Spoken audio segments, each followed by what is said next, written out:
like I said, in the video title, in the live stream title, it says live, we're live, Quran corrupted by scribes, and even people like Caliph Uthman, Aisha, Uthman, Aisha, the mother of the believers, Ibn Abbas, and even Ali ibn Abi Talib admitted and confirmed that the scribes, people like Zayd ibn Thabit and his team, they made mistakes. Scribes of Muhammad made mistakes when they wrote the Quran. Scribal errors, yes. Even the early Muslims, the first generation Muslims, as you see, admitted that the scribes made mistakes when they wrote the Quran. So the corruption, guys, already happened in the beginning of Islam.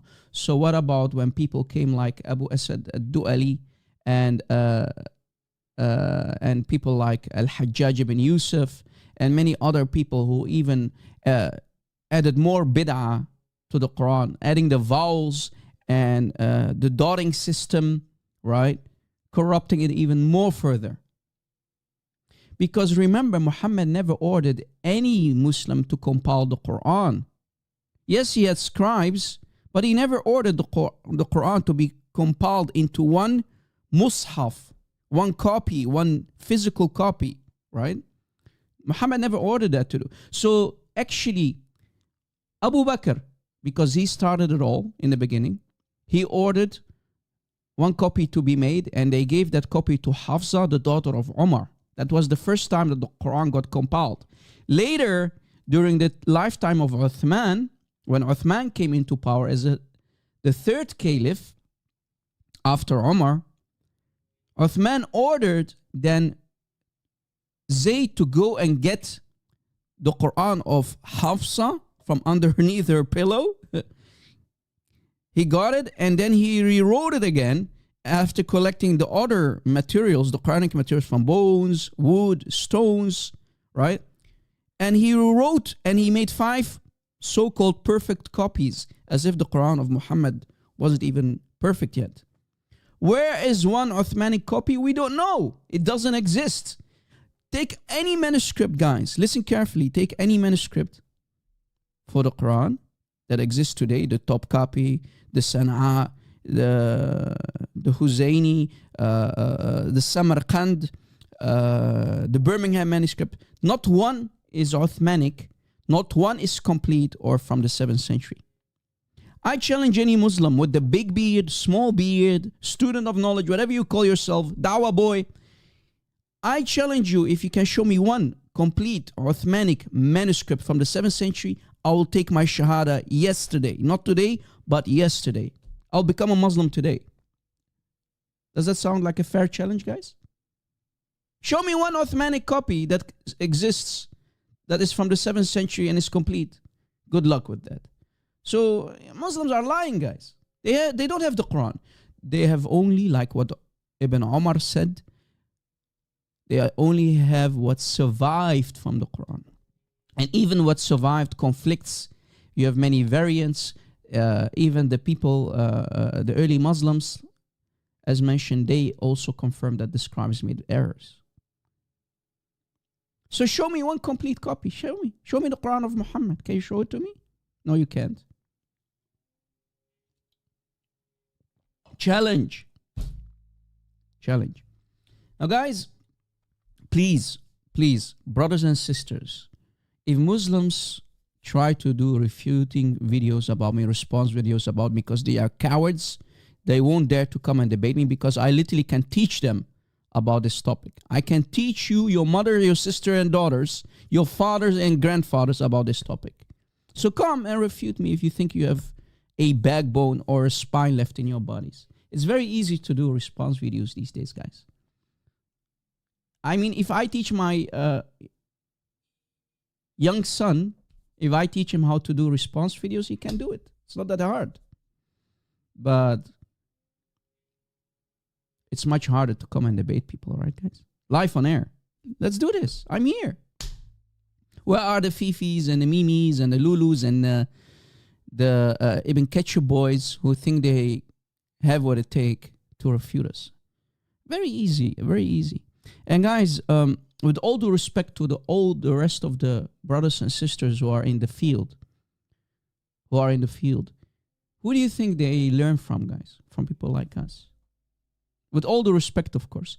People are learning from us.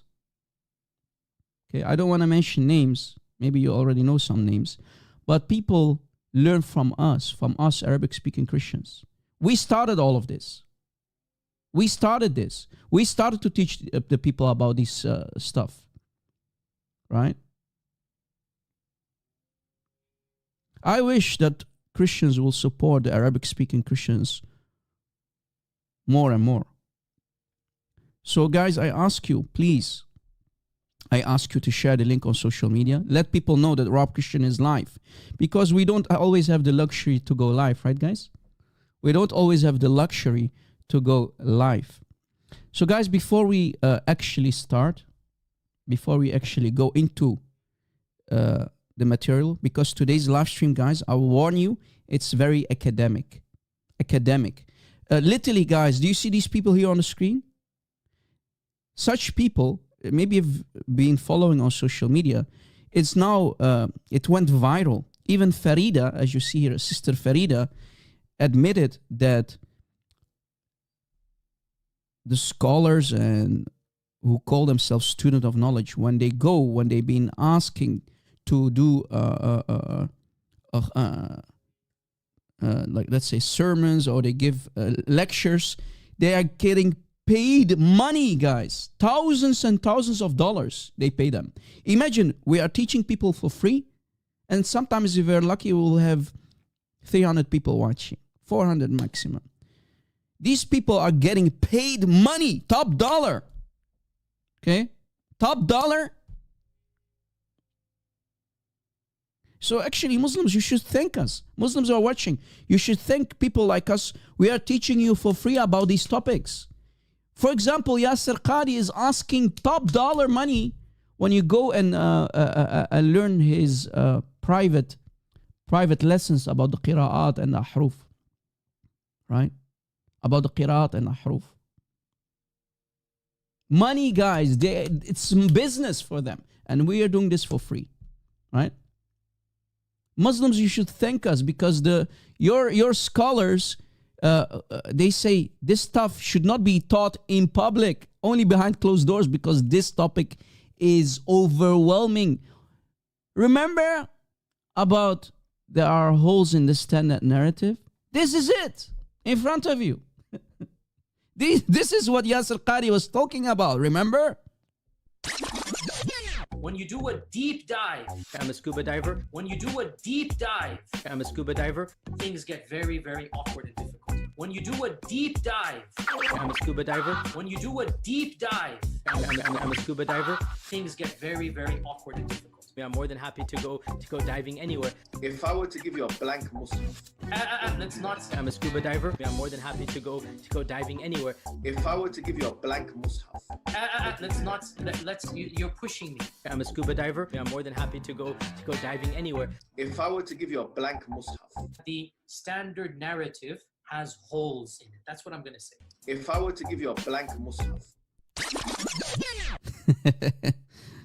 The standard narrative has holes in it. I mean, it's never getting old. And this snitch on the left, he started it all. Guys, Farida, if he would have lived in a Sharia country, a country that has Sharia implemented, they would hang him from his pubic hair. Literally. This guy, they would have annihilated him for creating this fitna, leaking the emails about Yasser Qadi. He is the direct reason for all of it, guys. I mentioned it in my last short video, remember? This guy that you see here on the screen, this Farida, he started it all. He started the holes in the narrative. Why? Because he leaked the emails about Yasser Qadi, and then Mimi Hijab, Mimi Hijab invited him for that interview, that infamous interview that went viral, and many Muslims started to doubt Islam, doubt the Qur'an, the preservation of the Qur'an, and they became apostates. You should thank Muslims, you should thank Farida for this mess. This nuclear implosion that happened in the Ummah. The Ummah, a part of the Ummah drowned that day, guys. Yeah. So guys, before we actually start, let us have a nice prayer. Let us pray. Guys, I need your prayers, and pray together with me for this live stream, because the live stream is getting attacked. So pray with me. بسم الاب والابن وروح القدس إله واحد آمين. بشيمابو وبرو وروح قديش حد الله الشرير آمين. In the Aramaic and in the English we always say, in the name of the Father, the Son, and the Holy Spirit, 3 persons, one God, we pray. Lord, thank you for allowing us to do this live stream today with our wonderful team of admins and our beloved audience, our supporters on Patreon and subscribers. Lord, bless this live stream, the internet connection, and everybody who's now here listening and watching, and keep our families, our loved ones, our children safe, O Lord. Yes, Lord. Lord Christ, I know you are the living God, and you can see everything. We are here for the truth, nothing but the truth. Please, Lord, protect our families, our loved ones. Bless them, Father.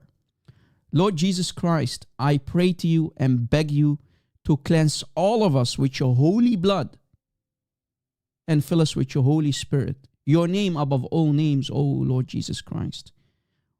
All the glory is for you. We are doing this for you, for your glory, O Christ.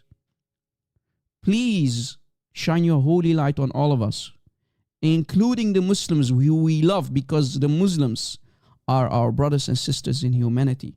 We do not hate any Muslim, O Lord. We want them to be saved. They are victims of this man-made cult. They are the victims of Muhammad. We know some Muslims will join our live streams because they know they won't get the answers from their imams and shuyukh.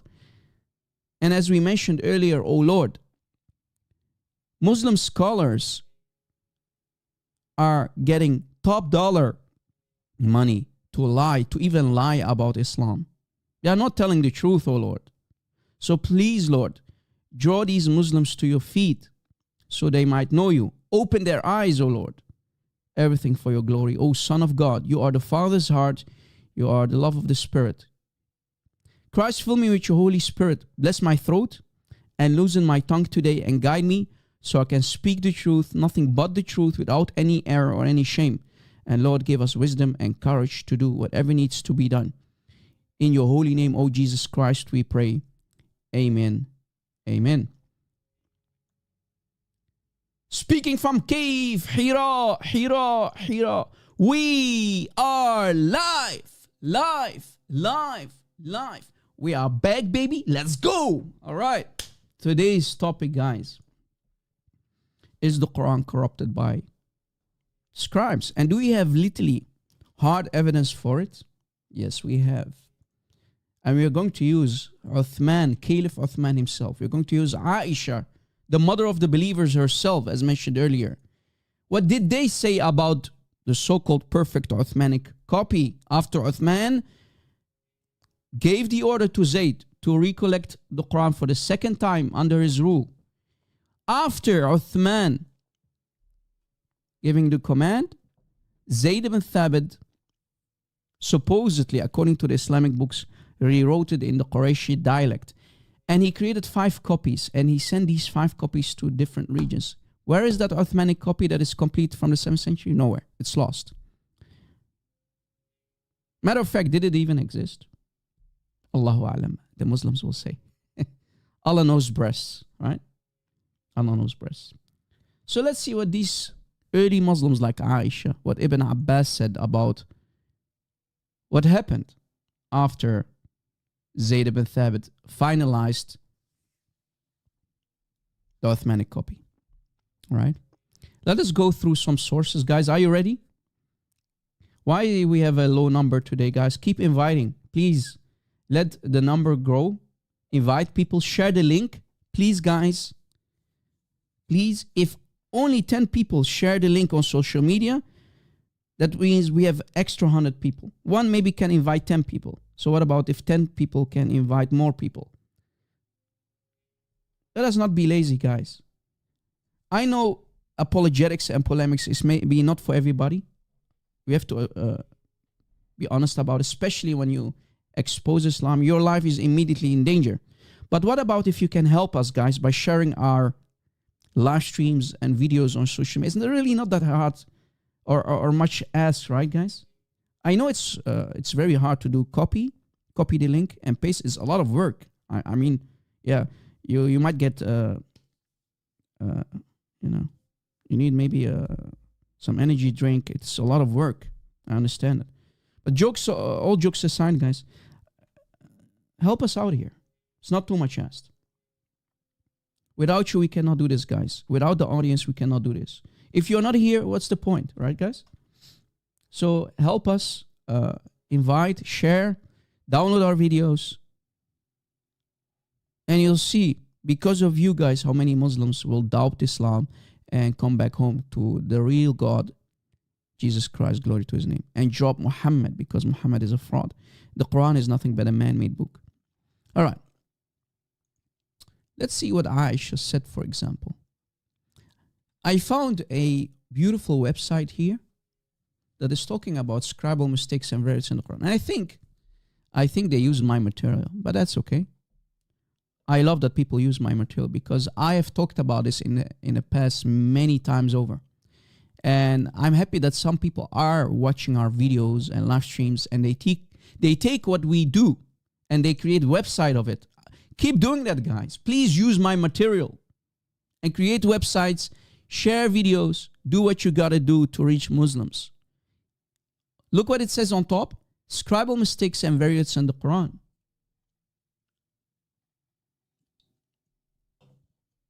Scribal mistakes and variants in the Quran. And this article was created in October 30th, 2021. So it's actually very recent. But I've been talking about this topic for ages and ages. So beautiful that people are now creating websites. Look what it says, guys. Read with me, please, and focus. Are you focused, guys? Please, this is very, very hardcore, very academic stuff.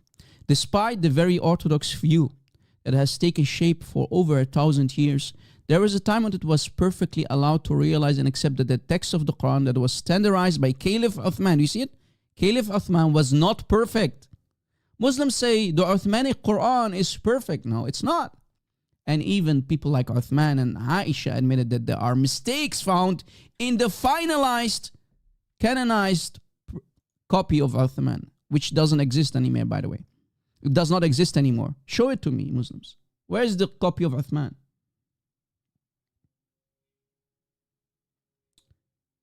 Where is it? Nowhere. Guys, normally I say hello to everybody, but I have really not much time to spend today. So please, guys, I'm going to try to keep this as short, as detailed as possible, because this can be really, really boring material for many people. But we have to do this because Muslims are attacking our videos, and I think they can refute us. You're right.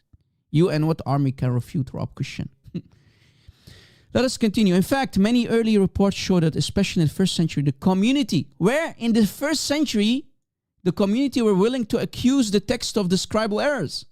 So guys, after Uthman gave the order to Zayd ibn Thabit and his team to rewrite the Quran and make 5 perfect copies and send them, after that, so after, guys, you need to be focused and understand that after, this is after Zayd finished the so-called Uthmanic copy. Okay, so afterwards, what happened afterwards? Was there critique about the Uthmanic Quran? And guys, they basically, you have the skeleton text, right, guys? Supposedly, what I'm trying to say is this. supposedly the Uthmani Quran would have looked like this. Do you see it? This here on the right. Right? What you see here on the right. Supposedly it would have looked like this. Much later, people like Abu Aswad al-Du'ali and Al-Hajjaj ibn Yusuf, they introduced the vowels and the dotting system. Do you see? One letter like this one, this smiley face, could be ba, ya, tha, noon. Depends on why you put the dots, right, guys? Or the vowels, ba, bu, bi. Do you see how the dhamma, fatha, and kasra change the way you pronounce it? And they even change the grammar. Also, the grammar can be totally different. So the Uthmanic Quran had no dots and didn't even had no vowels, as you see. Where is that Quran of Uthman? Lost in history. And big chance it never existed, to be honest. But let us not go too much off topic. So to give you an idea, that's how the Quran would have looked like. So the Quran of today is nothing but bid'ah. Did Muhammad order any people to play with the text? No. So Muslims literally did bid'ah, which is haram in Islam, when they played with the text. You are not allowed to play with the Quran, right? All right. So if we go back, let us continue. This type of textual criticism is incredibly common of the text, and there are also many variant first century readings that can only be a result of scribal difference, not only oral.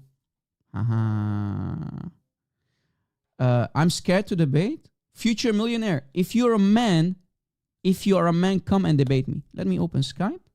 And let's see if you're a man or you're a pussy like your boyfriend Farida. Here this guy who doesn't dare to debate me. Who's scared, you idiot? Come and debate me if you claim to be a man. Rob is scared? Come and debate me. Come at me, boy. Children, bro. My Skype is open. Yalla, call me. Call me. Look, my Skype is open.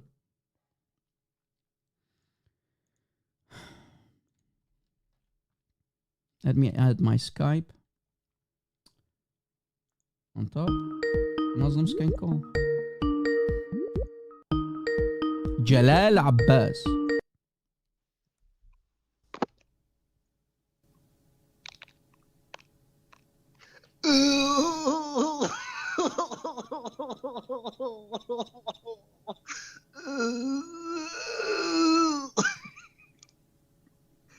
Is that all? What a donkey, bro. You see, these are the real men of Islam, guys. You see it? Hello? Hello, hey guys, we are back again in exposing Rob Christian. This is Rob Christian, yes. Okay. Are you, just a second, brother, just a second. Are you a Muslim or a Christian? Hello? Oh, bad connection.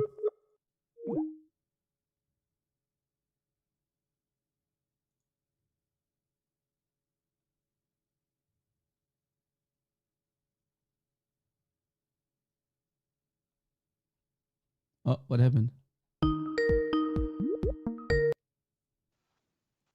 Yeah, hello? Hello, what are you saying? Can you please call me with a better connection? Your connection is very da'if, like Allah. Okay, you hear me now? Yeah. Are you a Muslim? I'm the follower of Jesus. I'm a Muslim. You're a Muslim. Beautiful. What do you want to tell us about about today's topic? Go ahead. I am Ultimate Light, and I'm back again in exposing you. Oh. Yes.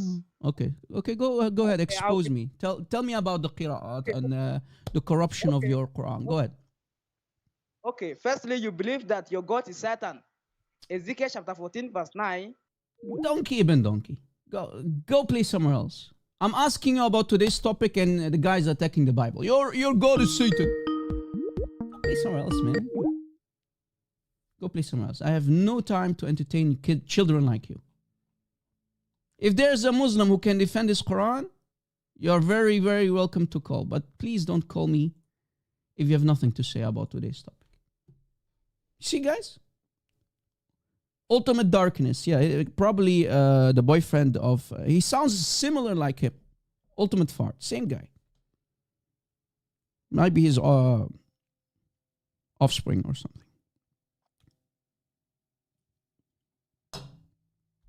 Is there one Muslim who can stay on topic? We have a topic today, Muslims. One topic. Can you stay on topic? Anyway, next victim. Let's see if there is a Muslim who would dare to call us. All right. Now let us show you some example, guys. And this brother here who created this website, he literally did a terrific job watching our videos, our material. Because I did so many videos, guys. Countless of videos about this topic, and I showed you so many examples about the tahrif, the corruption of the Quran. So at least he took our material. You see, he even used the Arabic. He placed the Arabic, said that's beautiful when he created all of this. Look what it says here, guys. The first example of this is this tradition from Abu Ubaid al-Qasim's Fadail al-Quran, Hadith 468, beautiful, which appears in other major works of this genre, such as the Kitab al-Muṣḥaf of Ibn Abi Dawood and al-Ambari. In this tradition, Uthman himself, now guys, look, focus guys, focus. Focus, please. Please focus. Uthman himself says after looking to the finalized product of Zayd. So guys, as I said earlier, after Zayd ibn Thabit finished the 5 copies, Uthman himself went to check it out. Hey, let me read it. And he found errors. He found errors in the finalized perfect copy of Uthman. They called it the Uthmānī Muṣḥaf, right? He found errors in it. So where was Allah to protect the Quran from scribal errors? So Zayd ibn Thabit was not the perfect choice for Uthman to go to. He should have listened to Rasulullah. Actually, Uthman, guys, did bid'ah. Uthman disobeyed Muhammad. When you disobey Muhammad, question, Muslims question. If you disobey Rasulullah, are you still a Muslim? I need an answer. If you disobey Rasulullah, are you still considered to be Muslim?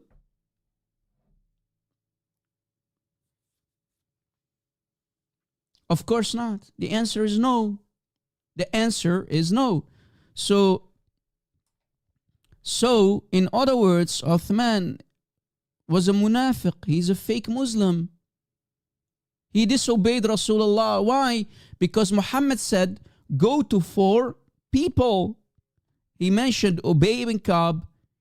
He mentioned Ibn Mas'ud as first and 2 other guys. He didn't mention Zayd ibn Thabit. Zayd ibn Thabit was a young boy. While people like like Ibn Mas'ud, people like Ibn Mas'ud, they already memorized the Quran, almost the complete Quran. When Zayd ibn Thabit was a young boy with 2 locks. Do you see what Uthman did? Uthman chose the wrong guy. Why, guys, did Uthman choose? Why Caliph Uthman chose Zayd ibn Thabit? Because his family. His family. He chose a family member over the real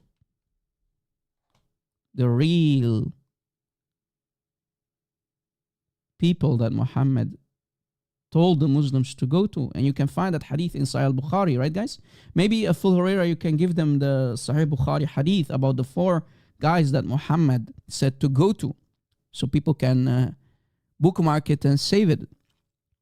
So here we have already proven that Uthman disobeyed the Rasulullah Muhammad. He disobeyed the Rasul.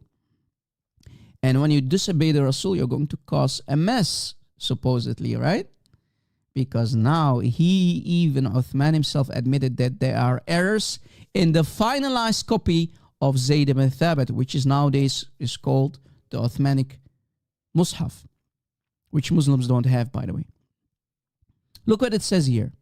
When the Muṣḥaf was written and finalized, focus guys, when the Muṣḥaf was written by Zayd ibn Thabit and his team, the scribes, it was presented to Uthman.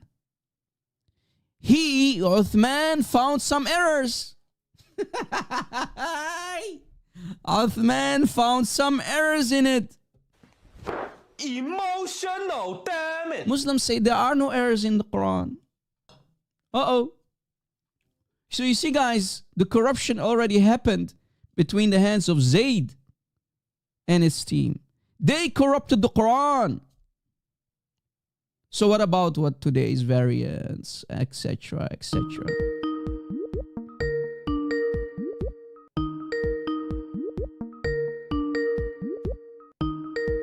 Ultimate Fart's boyfriend is calling me. Okay.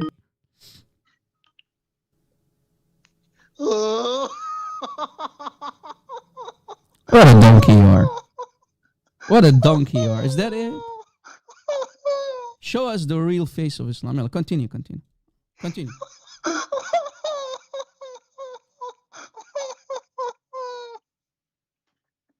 You have more?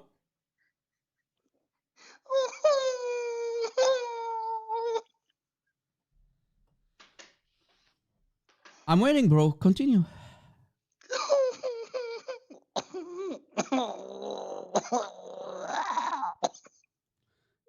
Guys, I think somebody forgot to take his pills. I think somebody forgot to take his pills. I mean, if this is the level of education of Muslims, then truly Islam is doomed. Demonize people, bro. They are not man enough to debate me. This is what they can do. And I already blocked him at least 4 times today.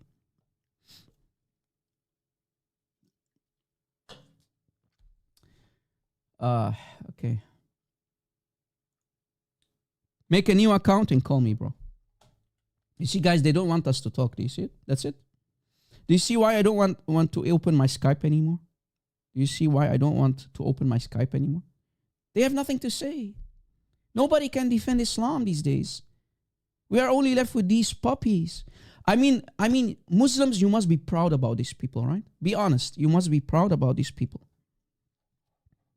These are your brothers in Islam. Unbelievable. You see, guys, when we talk about these embarrassing topics, they have nothing to say. Look, Uthman found some errors and said, now look what Uthman said, guys. Do not change them, for the Arabs will soon change them. What? The Arabs will soon change them? So the Arabs will corrupt the Quran even further? You Uthman, you gave the order to Zayd ibn Thabit and his team to recollect the Quran for the second time and rewrite it in the Qurayshi dialect and create 5 copies. And you're saying, don't fix it anymore? Let the Arabs change it? Corrupt it even further? This is Uthman, guys.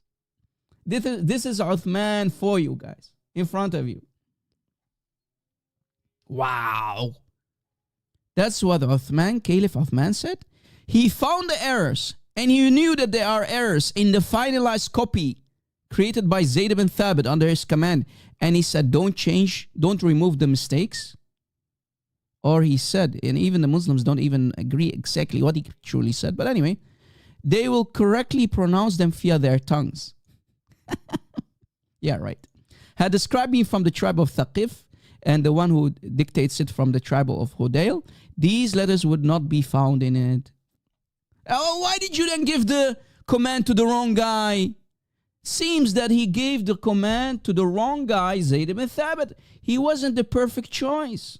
Why didn't you give the command to people like Ubay ibn Ka'b or Ibn Mas'ud to collect the Qur'an and make the 5 perfect copies? Zayd failed miserably. Emotional damage. Look, guys, these errors that Uthman is talking about are not explicitly named. However, we do get examples in the next tradition reported in Tafsir al-Baghawi. In the Tafsir of al-Baghawi, guys, for the Quran, we find examples that we're going to share with you from now on. So, guys, from now on, please be focused, okay? Don't talk about side topics. I don't want you to talk about the Bible. Don't allow Muslims to distract you. Focus, guys. We have a topic. Please. If you're here, you have to focus. You don't want to focus, please go. I'd rather have only 100 people watching instead of 300 people, which half of them talk about side topics.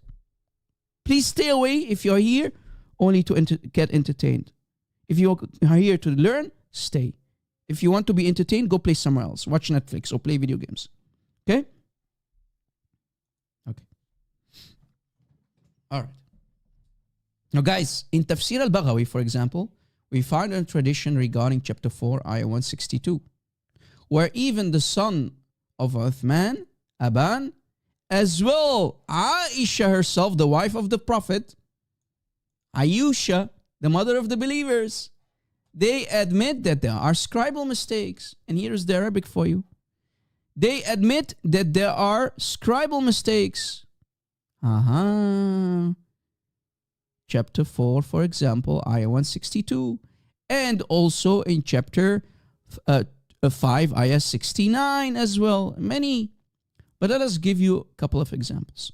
First example, guys, look.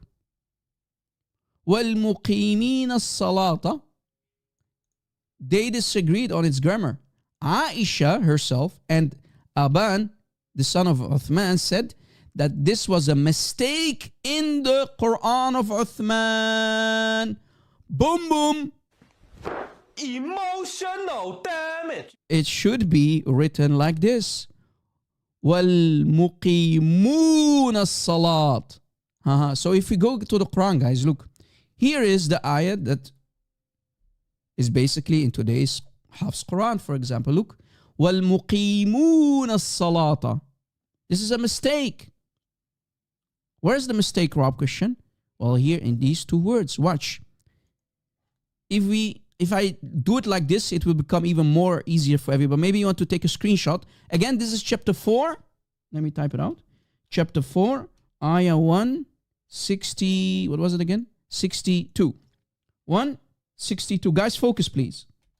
You don't need to be a genius or know the Arabic language to already see the disaster in front of you. Right, guys? It's in front of you. 162. Look, the above one is a mistake. Today's Quran has a mistake. Look, we go back. The mistake. The correct one is وَالْمُقِيمُونَ الصَّلَاةِ.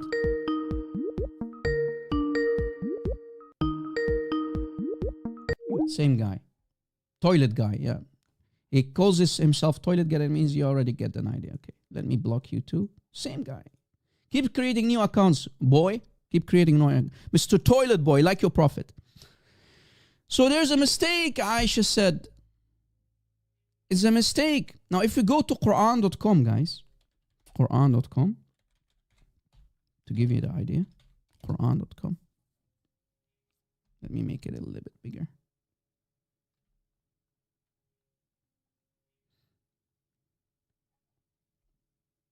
Look, guys, how QuranWow.com fixed the disaster. Here's the ayah. Look.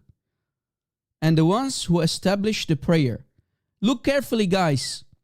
Qur'an.com is the official Quranic website. وَالْمُقِيمِينَ الصَّلَاةِ. Okay? QuranWow.com fixed it. So we have even differences in Hafs. We have Hafs versus Hafs. This is Hafs versus Hafs. Forget about the different qira'at.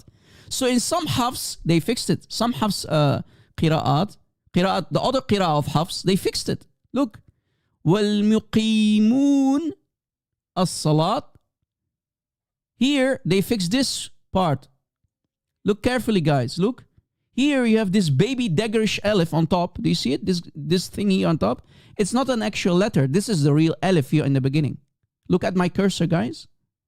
This is how you write a real alif. So they fixed this one. But they kept the mistake here. وَالْمُقِيمِينَ الصَّلَاةِ. Here they added this. They fixed it with this letter. Look. Here is the fixing. Look carefully, guys. Here they fixed it on this website. Here's the mistake here. Because this one says aslot. Aslot. So they fixed it by adding an extra baby daggerish alif, whatever you want to call it. But still the mistake is here in this word. Again, I go to my slide. Look carefully, guys. The mistake is in the two words. This one should be, according to Aisha and the son of Uthman, it should be wa al-muqimun, not wa al-muqimin. Muqimun. Muqimun. Muqimin is a mistake. And here, do you see the waw? The letter waw? The letter waw? This is a mistake. It says aslot. It should be as-salat. As-salat. As-salat. Here it says aslot. No, Apai Frenzai, it's not about two different readings. The Uthmanic, forget about readings. The Uthmanic Qur'an contains the mistake, according to Aisha. Guys, forget about readings for a sec. I'm talking literally about the Uthmanic copy itself contains the mistake, according to Aisha. We go back, look what it says. Aisha and the son of Uthman said that this was a mistake from the scribe. They, after reading the finalized copy of Uthman, they saw this is a mistake. It should be وَالْمُقِيمُونَ الصَّلَاةِ. This is correct. So Aisha said, this is correct. Look, I put here Aisha. Look, Aisha said, this is correct. This is a mistake. Two words contain a mistake. So Ahmed, if you know your religion, call me. Call me. Maybe you can help fix this disaster. Maybe you can help Aisha. Maybe Aisha lied. Guys, do you think Aisha lied when she said there is a mistake in the ayah in chapter 4, ayah 162? So according to Aisha, today's Quran has a mistake. These two words have mistakes. Where was Allah to protect the Quran from the hands of the scribes who were not paying attention? Zayd ibn Thabit made a mistake. My Skype is open, guys. If Ahmed wants to call me, if Ahmed Al-Fai or any Muslim wants to call me, you can call me. Don't be scared. I know I have big teeth, though. So, guys, according to Aisha herself, the mother of the believers, we already have a mistake in chapter 4, ayah 162. 4, 162. Here, these two words. Mistake in the grammar. Mistake. It's not, guys, forget about variance. It's a scribal mistake. Did you catch it? Again, forget about qira'at. Forget about readings. The Uthmanic Quran contained a mistake.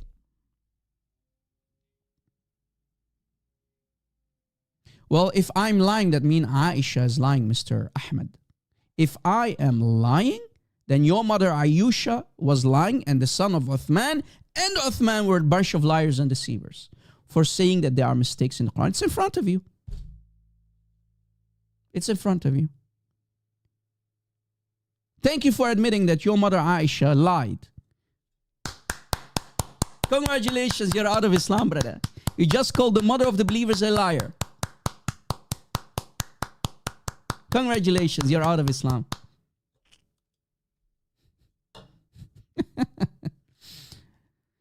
Likewise, look what Aisha said. Aisha said there's also a mistake in chapter 5, ayah 69. Now, guys, before I go there, look, guys, why there is a mistake here? Because the word aslot is not an Arabic word. They added an Aramaic word in it. Look, also, just a second. Also, let's see, where did I put here? Look, if we go to chapter 5, ayah 58, the same problem represents itself again, recreates itself again. Because instead of writing the word salat correctly like this, they wrote aslot. Aslot. Why? Because it's an Aramaic word. It's borrowed from the Aramaic. Because slotho means prayer in Aramaic. Did you catch it? Take a screenshot. So whenever you borrow Aramaic words and you put them in the Quran, you're going to make mistakes like this. Why did they correct it? Because who dares to play with the Quran again?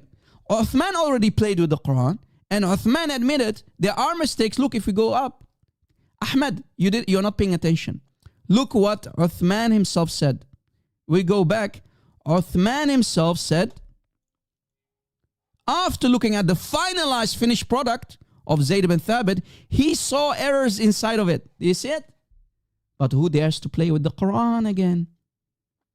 Even Ali. I'm going to show you that even Ali ibn Abi Talib and Ibn Abbas affirm that there are mistakes.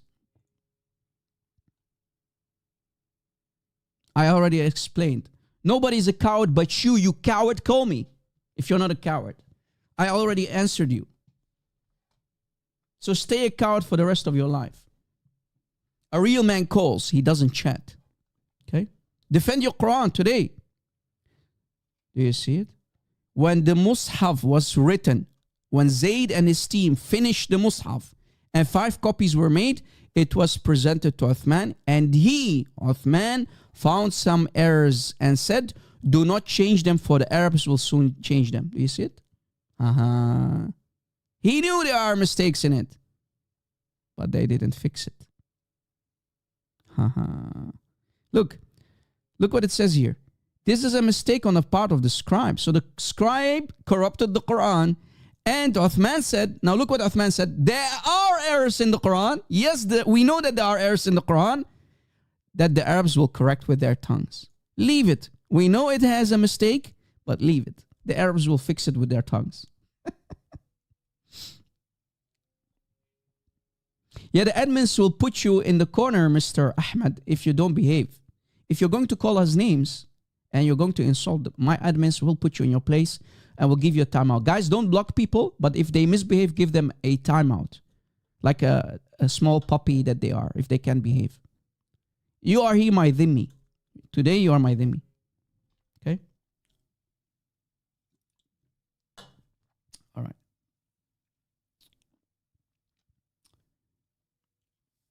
You can literally find this in the tafsirs.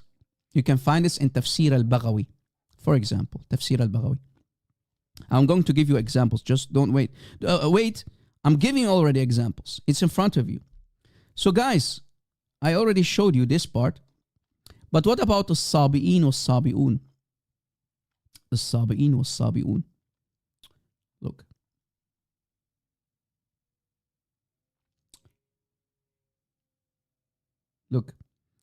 Look what Aisha said, guys. From Abu Ubaid, from Abu Muawiyah, Hisham bin Urwa, his father, Urwa bin Zubair. I asked Aisha, the mother of the believers, about errors of the Quran in the following verses. Guys, this is after Uthman finished the Quran, right? After he gave the command to Zayd ibn Thabit, and we have supposedly 5 perfect copies. Afterwards, the errors started to appear in front of them. وَالْمُقِيمِينَ الصَّلَاةِ وَالْمُؤْتَنَى, right? إِنَّ الْهَذِينِ آمَنُوا وَالْهَذِينِ هَادُوا وَالصَّابِئُونَ. Okay. She said, oh nephew, this is the work of the scribes, as they made errors. They erred in writing them. If we go, guys, I'm literally here reading the transliteration, so I need to go to the Arabic to read it correctly. So let us go to the Arabic. Look, guys, Aisha saying in today's Quran, in chapter 5, Surah Al-Ma'idah, the table, ayah 69 in front of us, there's a mistake. Aisha says it should not be as-sabi'un was-sabi'un was-sabi'una, it should be was-sabi'ina. In other words, Aisha said this is a mistake. Look, Aisha said this is correct, this is a mistake. So today's Quran, guys, has a mistake in chapter 5, ayah 69. Oh no. Because it doesn't make sense to say was-sabi'un. It should be was-sabi'ina. Guys, as you see, if you only are an a non-Arabic speaking Muslims, you won't find these errors. You need to know Arabic, like us, to find these disastrous scribal errors that Allah allowed to happen to the Quran in the time of Uthman, when Zayd ibn Thabit was compiling it together with his team. I mean, if you only read the translation, no idea. But if you go to the Arabic, you'll get the idea. You see it? Aisha said, this is a mistake. Sabi'un is a mistake. It should be was-sabi'ina. Was-sabi'ina. Just like in chapter 2, ayah 62. Look here, it's good. Was-sabi'ina. But chapter 5, ayah 69, it says was-sabi'una. Sabi'ina, sabi'una. Sabi'ina is good.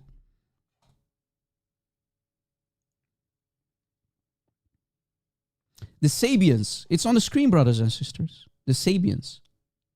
You have the Jews, the Christians, and the Sabians, supposedly, right? I don't want to go into much into the text. I don't care. Today's topic, guys, is not about the text.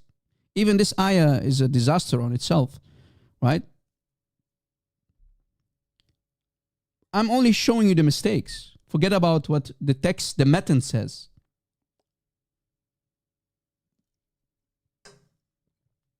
You see it in front of you. Even Aisha admitted this is a mistake. And it stayed like that. They know there was a mistake, but nobody dared to play with the Quran anymore and fix it. Look what Aisha said. About the Sabi'una, she said, "O nephew, this is the work of the scribe as they made mistakes in writing them." So Zayd and his team made mistakes. Do you see it? And we can find this in chapter 20, 63, 4, 162, as we mentioned earlier, and 569. All of these ayahs contain mistakes, right? And here's the reference. Look, this is the reference for it. Fada'il al-Quran, hadith number 469. That's the reference right there, okay? Where you can find this information. And also Suyuti mentions this. He tried to defend it, but what defending, what blah, blah, blah. Right?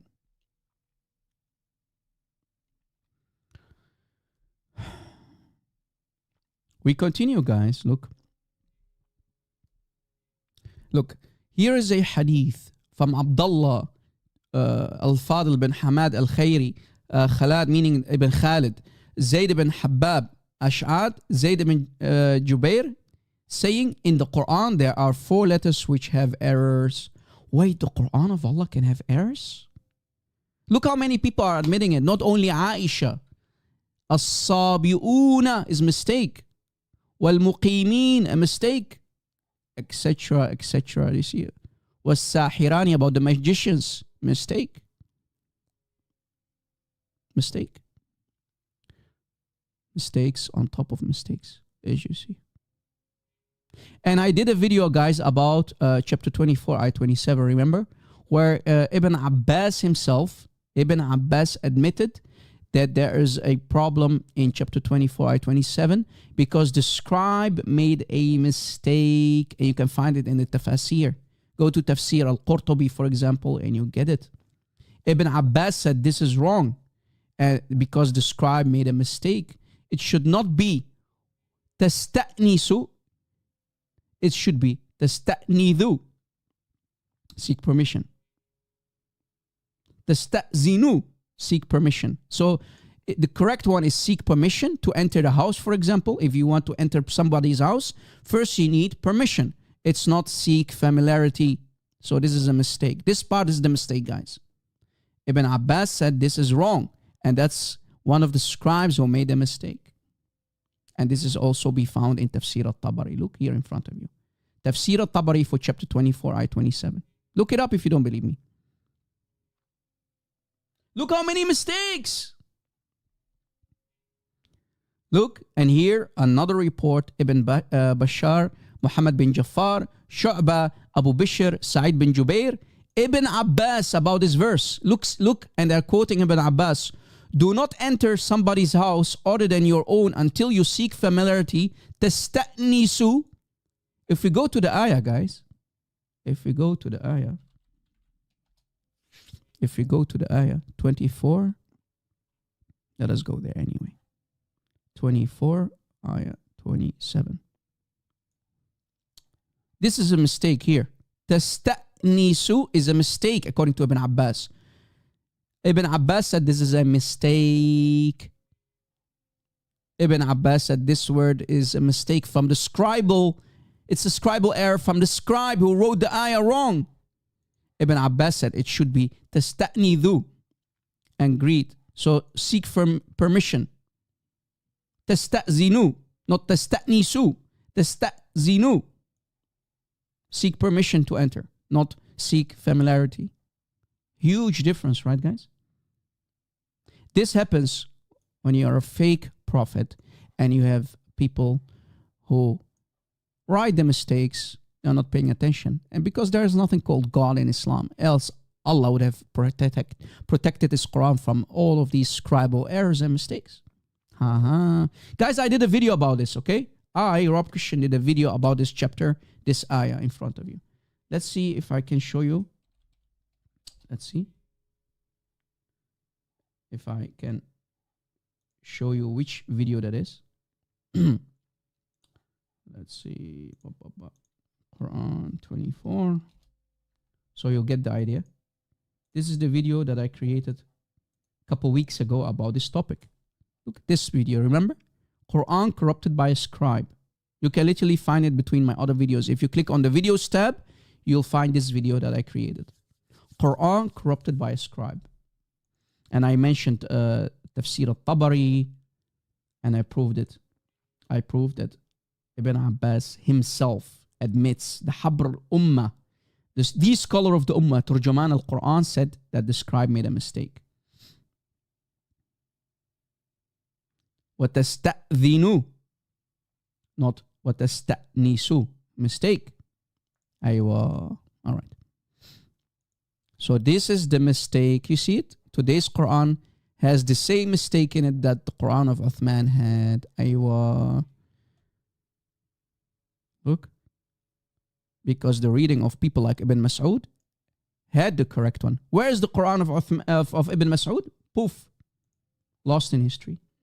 Doesn't exist anymore. And look how many other mistakes.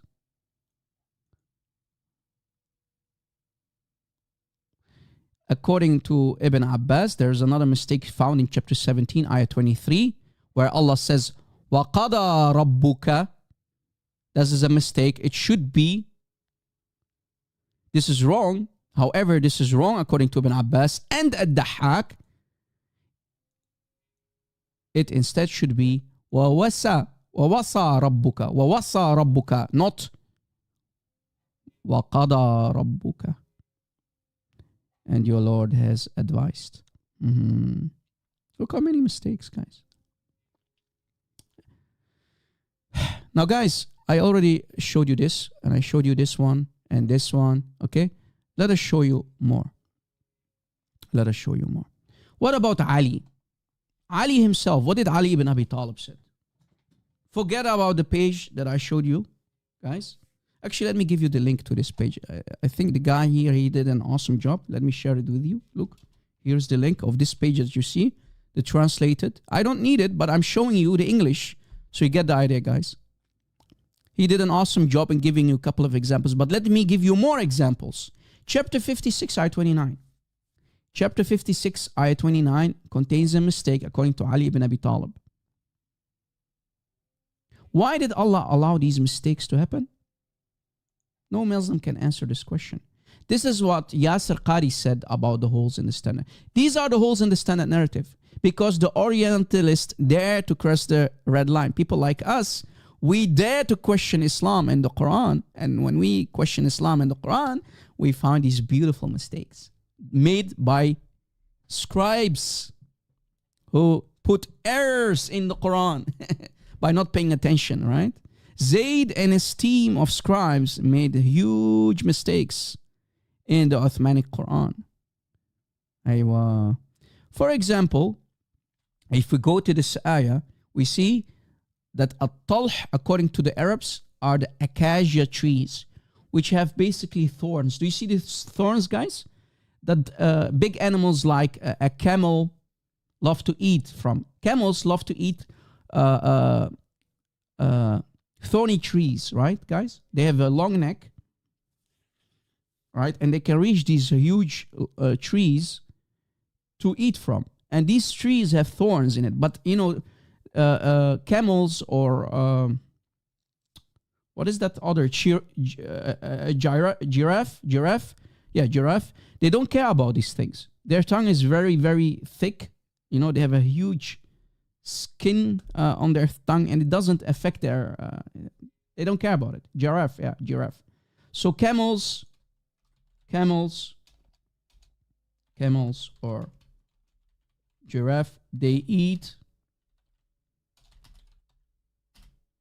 the leaves of these thorny trees.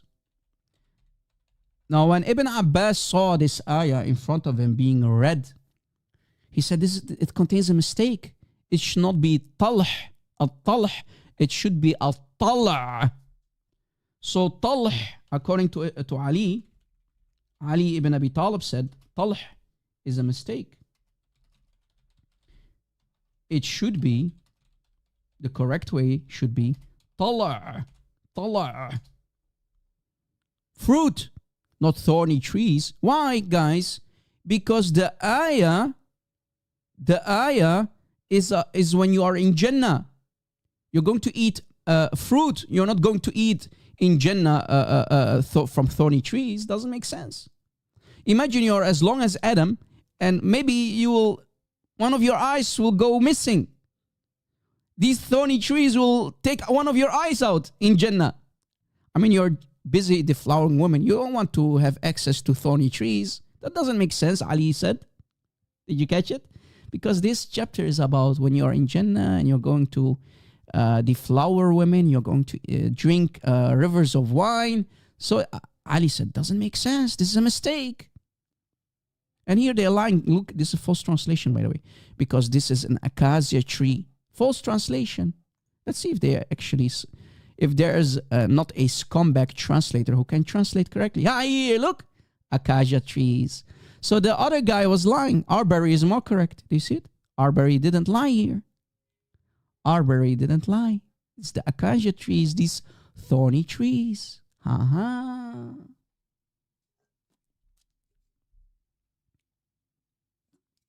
Ha-ha.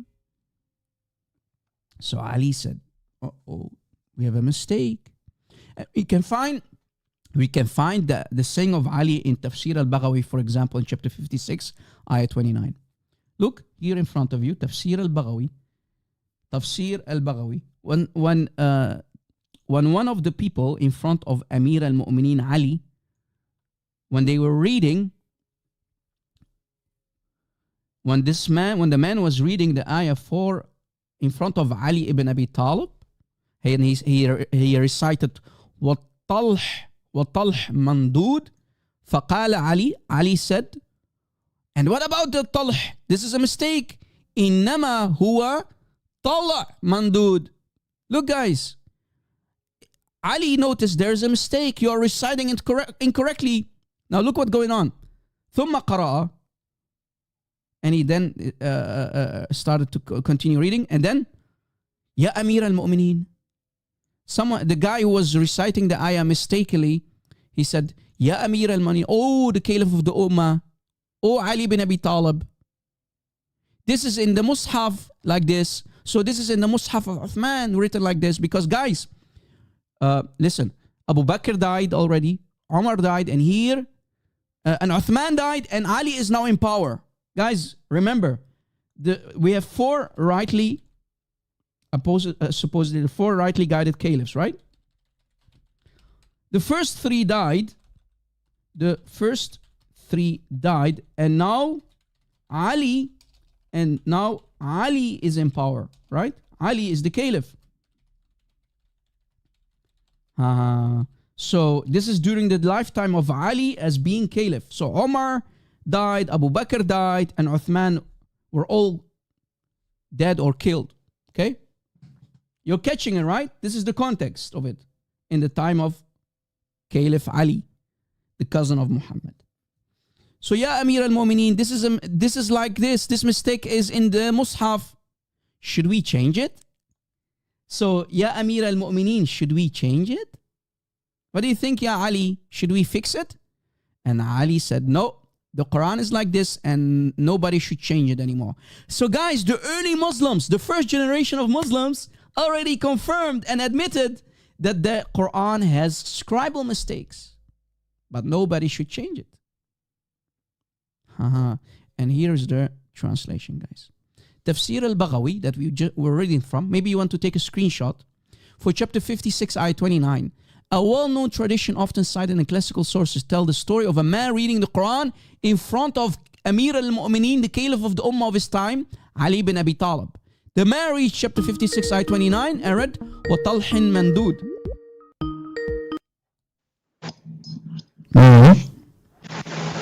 Hey, Rob. That's me, hello. Hey, I'm just trying to ask a question. Are you a Muslim? No. Okay, why are you calling me while I'm doing the live stream, brother? Teaching. What's the point?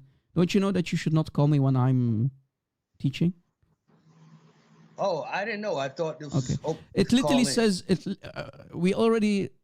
Any live show, brother, please, you are literally distracting me. God bless you, brother. But you're distracting me as a Christian because I am only asking Muslims to call. So what's the point of you calling me right now? Okay, I apologize. So, brother, can you please wait until I'm done? And then when we say Christians are allowed to call, this is basic rule of my live streams, brother. Please forgive me. Okay, hey, I'm not trying to be harsh, okay, brother? But you're literally distracting right now. No problem.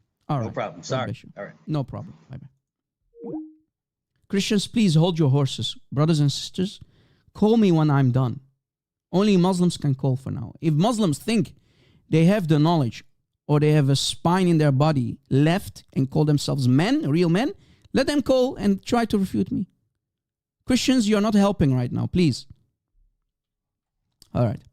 So when this Muslim, when he reached chapter 56, ayah 29, and he was reading, وَطَلْحٍ مَنْدُودٍ, big thorny trees, the acacia trees, that the big animals like camels or giraffe ate from, the thorny trees.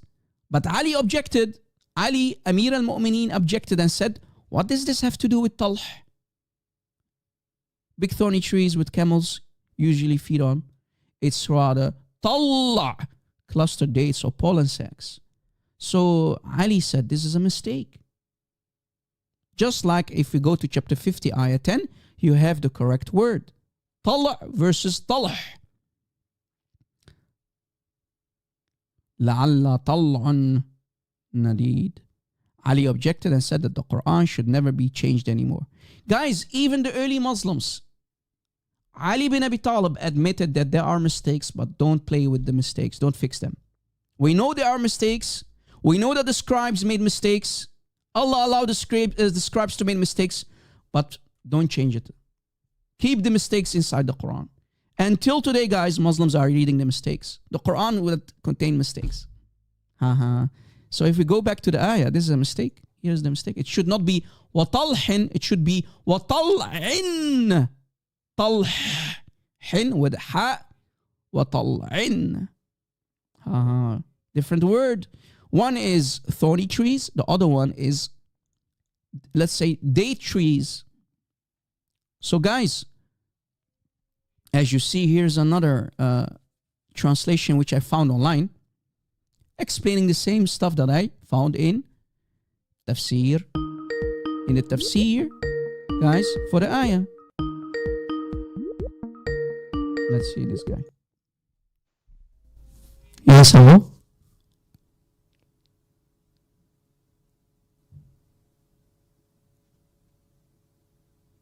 Hello? Please fix your mic. Fix your mic when you call me. Fix your mic. Muslims can't even fix their mics or connections. At least call me with a good connection, man. Yes, hello? Hello? السلام عليكم. وعليكم. أهلا وسهلا. Go ahead, my friend. What do you want to say about today's live stream? Go ahead. What is it about? It's about the Quran, brother. What about the Quran?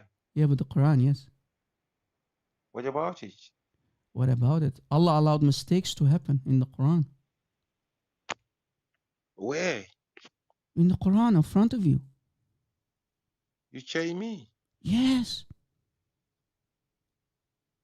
What kind of mistake? Can you give an example? Example, brother? Why are you talking so funny, bro? Can't you talk with a normal voice? Are you that scared of me? No, you. Donkey. A mistake, brother. I'm a mistake, brother. I'm a mistake, brother. Guys, they are literally, they have nothing. Think we were born yesterday? Go play somewhere else, kid. Do you have a mistake, brother? Brother, you're a very cute Muslim. I have to give it to you. A mistake, brother? Brother, you're so cute, brother. You see, guys, forget about these trolls, bro. I'm fed up with these Muslims who don't have a backbone to talk like men. Bunch of trolls. If this is what Islam is left with, I really feel sorry for you Muslims. Guys, these dawah boys, they only send Muslims who have no knowledge. They have to only troll and show the true fruits of Islam. This is what Islam is left with, guys. This is why I always say there are no real men left in Islam. Shame on you. Effeminate Muslim like Muhammad used to have in his house and Umar. Did you know that Muhammad used to have effeminate men in their house? Homosexuals? What were homosexual boys doing in the house of Muhammad? Was Muhammad effing them from behind? Or were they effing Muhammad from behind? Very important question. Anyway. Yes, guys, I'm not kidding. Muhammad used to have homosexuals inside his house. And then he sent them away. After he was done with them, he sent them away. And so did Omar, because Omar loved to enjoy the semen of men inside his anus. Yeah, I'm not kidding. It's in the books. Anyway, you see, guys, Ali said here on the left in the red, Ali said it's a mistake. It should be tala. Fruit trees, not thorny trees that camels and giraffe eat from. You see, guys, here we have a giraffe who eats these trees. They don't care about the thorny, the needles, let's say. They have a very, very, very thick skin in their mouth. The tongue, they don't care about that stuff. They just eat it, So, but Ali said it should be when we go to Jannah, we will eat from the fruits. What are we going to do with these trees? Right? So Ali said this is a mistake. Rasulullah was reading it with tala, not talh. But Ali said, we know that this is a mistake, but keep it in the Quran like that. We know this is a mistake, and till today, Muslims are reciting the Quran with mistakes in it. So, Muslims, don't you always say the Quran does, all of the qiraat have the same meaning? What do you mean same meaning, you liars and deceivers? Uthman ibn Fibn Ketchup, Sister Farida, why do you lie to your Muslim audience and say all the qiraat have the same meaning? Why are you a bunch of liars? Let's see this guy. Hello?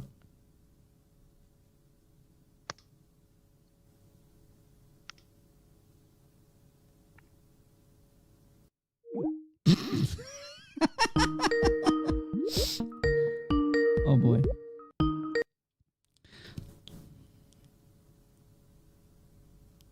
That's it? Run, boy. Ultimate donkey, farty boy. Go play somewhere else. I know it's you donkey. Go play somewhere else with your many accounts. No time for these. Guys, didn't I tell it's him and his boyfriends? Qur'an, only Qur'an boy. Faqira, it's you. I know. dying to troll. So where are the Faridas? Why do you keep lying to your people? The Quran is the same. All the meanings complement one another. How does it complement one another? Huh? How does this complement one another? Huh? Is this the same meaning?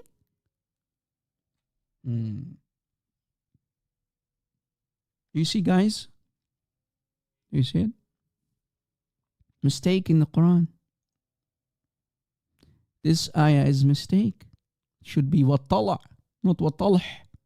Aywa. Maybe you want to take a screenshot, guys, of this. And my translation as well for Tafsir al-Baghawi. Because this is not translated. So I had to translate it for you guys. This translation is done by me. Okay? All right.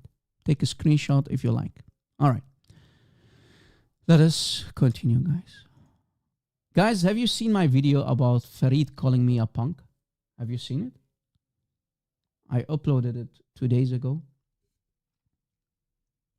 Farid, a coward who only does response videos. And even his response videos, he doesn't answer questions. I asked a very simple question.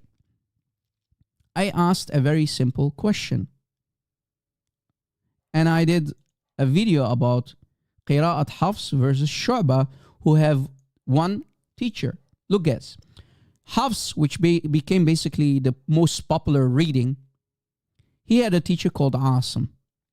And Hafs was not the only student. He had also another student, another friend called Shu'bah.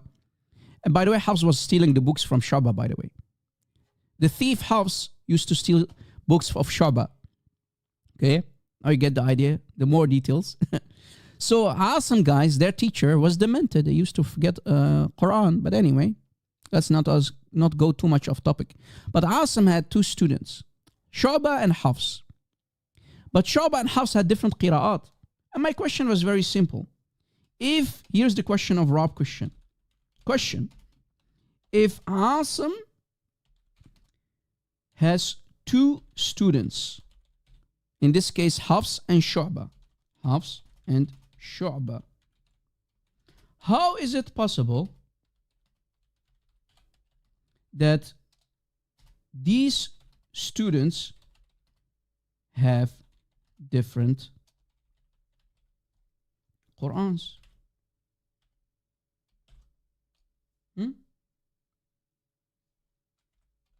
How is that possible? Question is very simple. And Farida played my video on his live show, and he never answered the question. He went on the grammatical things and whatnot.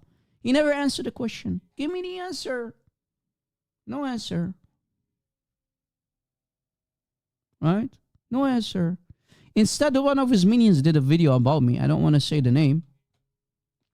He did a video about me saying, Rob, you don't know the difference between this and that. You're a jahil, Rob. Delete your YouTube channel, Rob. Brother, I can literally teach you, your mom, and your dad about these topics, about the Qira'at and Hafs. I literally can teach your mom and dad about these topics. Don't play games. If you're a man, call me, let us debate. Instead of sending me someone like Farty Boy and his boyfriends. I know this is going to happen. They can only send us their trolls instead, right? And there are only Quran alone Muslims, by the way, guys, who are trolling. Where are the Sunni Muslims? We know that Shia believe that the Quran is corrupted by Sunni hands, but that's okay. So guys, in this book, they mentioned this book, as you have noticed in my short video, by Ibn Jazari. And on page 230,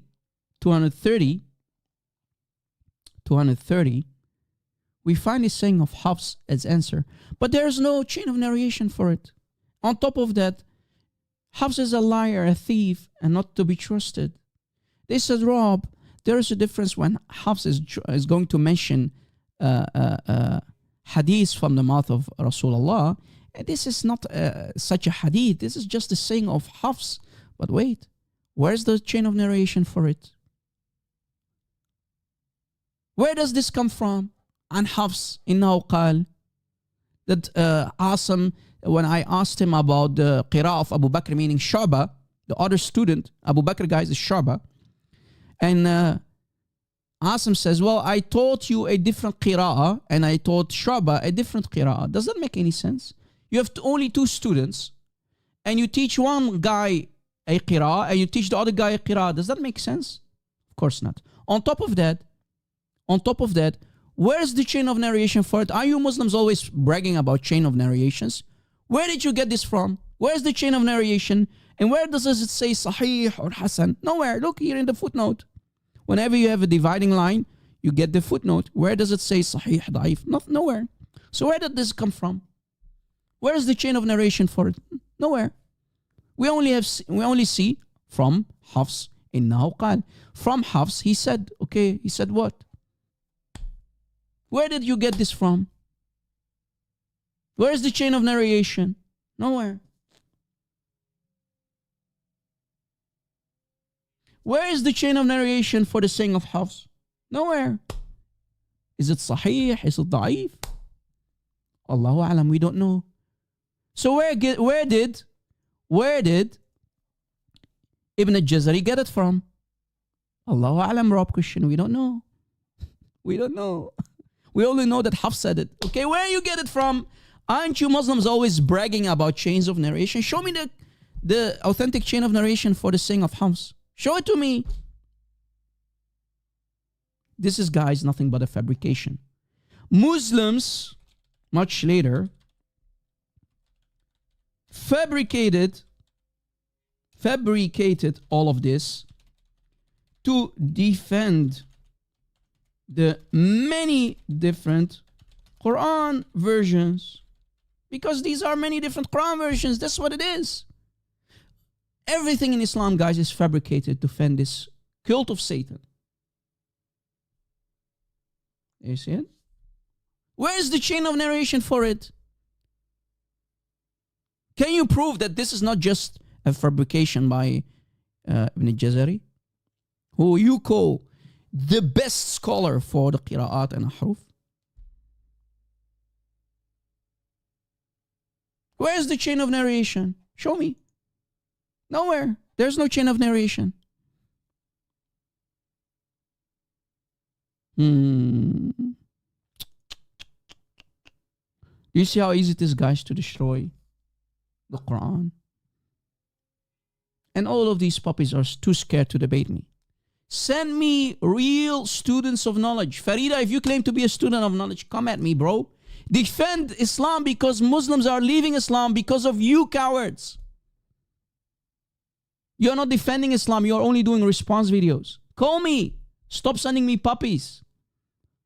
Trolls. If this is only what Islam has, nothing but trolls, then I really feel sorry for you Muslims. Truly Islam is doomed. I'm scared to call. This is Mimi. Look, Mimi, guys. Here's Mimi. This is Adnan Rashid.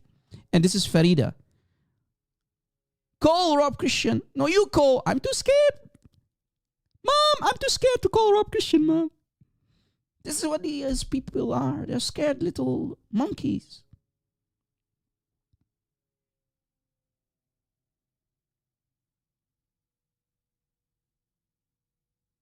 Three Stooges, yes.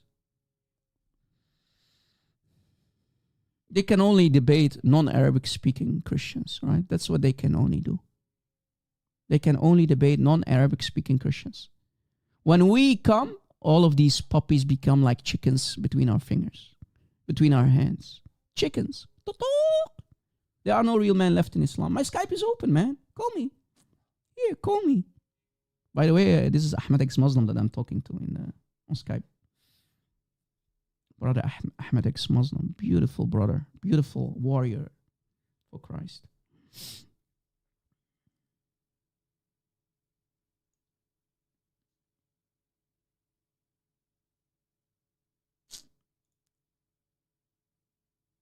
I'm afraid to call Rob Christian. Well, I know. Now, guys, do you understand why they do put me on their top list, guys? I'm literally one of the biggest enemies of Islam. Literally, they admit it among themselves. But they don't know how to refute me. They don't know how to debate me. They rather avoid debating me because they know we have the knowledge to destroy any of their arguments or so-called refutations. They can only do response videos. If response videos is the only thing you got, then really, I feel sorry for you Muslims. Come and debate us. I'm even willing to do a moderate debate. No problem. No problem. But don't send me these trolls and puppies. What are you achieving, Muslims, by doing that? Are you trying to show us that there are no real men left in Islam by sending us these trolls and little children? How many calls did we get, guys, today? Not one serious call. This is embarrassing, man. Embarrassing. Guys, look, for example, here's a hadith, how to destroy Hafs in a matter of seconds and deem him non-trustworthy, a liar, a thief. Look, here is a hadith that I found online that contains Hafs himself in the chain of narration. Hafs bin Abu Umar al-Qari himself. Okay? Because he is in the chain, automatically the hadith becomes da'if jiddan. Very, very, very weak hadith. Why? Because Hafs is in the chain. They say, well, Hafs, we know he's a liar. We know he's a thief. We know he's not trustworthy, but his Qur'an is second to none. How do you mean? All I found when I opened the Qur'an of Hafs, I see many mistakes. And you Muslims even fix these mistakes with your own hands sometimes. Everything is a mistake in the Hafs Qur'an. Mistakes on top of mistakes. And even big scholars in Islam like Imam Bukhari, who wrote Sahih al-Bukhari, they said about Hafs that they rejected him. وقال البخاري تركوه. Muslim said متروك. Ibn Mu'in said he's not trustworthy. ليس بثقة. منكر الحديث. متروك الحديث. ليس بثقة. He's not trustworthy. He's a liar. Look what it says here. Another hadith where in here we have the footnote, guys. As you see, this is the footnote under a hadith. Look, this is a footnote that I took a screenshot of. The chain of narrations, da'if jiddan. Very, very weak da'if hadith. It's not only da'if, guys. It's very weak. Very weak. Da'if jiddan. Very weak. Why? Because Hafs is in the chain. And look what they're saying about Hafs. Hafs, huwa Hafs bin Sulaiman, blah, blah, blah. His full name, blah, blah, blah, blah. And he's matruk al-hadith. He's not to be accepted in hadith. They rejected him, taraku. And even Ahmad ibn Hanbal, وقال أحمد بن حنبل رحمه الله تعالى قال يحيى أخبرني شعبة قال and look, Shu'ba, guys, this guy, look, if we go back. Look. Shu'ba, look, do you see, guys, the two students? Shu'ba said, this guy, Shu'ba said, that Hafs borrowed a book from him and he never gave it him back. Right?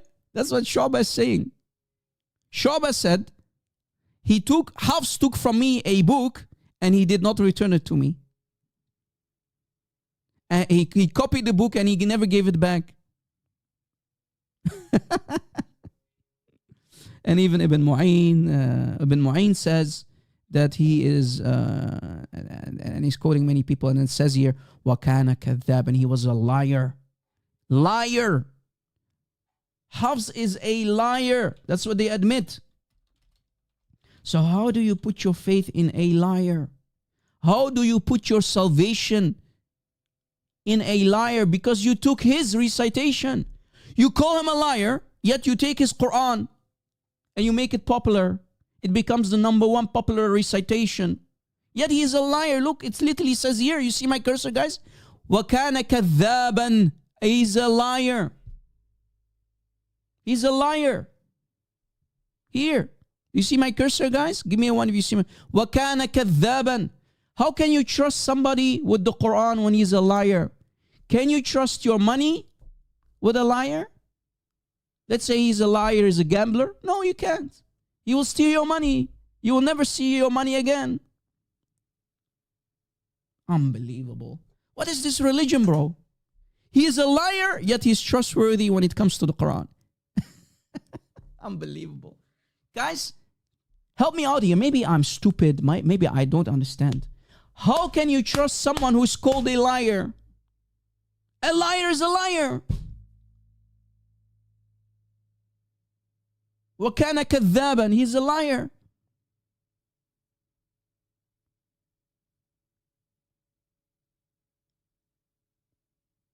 وَكَانَ كَذَّابًا. Unbelievable. A trustworthy liar. Yes, Phil Herrera. Phil Herrera, we Christians, we don't get it. He's a trustworthy liar. He's a trustworthy liar. Rob Christian, you're not getting it, Rob Christian. Hafs was a trustworthy liar. That's what Hafs was. This is why we trust him. He is a trustworthy liar. Aha! Now I am getting it.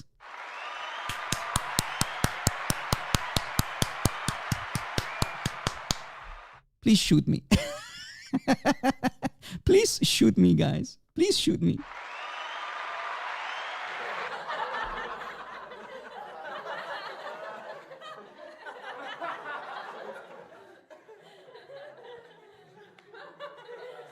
Unbelievable. Unbelievable. Unbelievable, these people.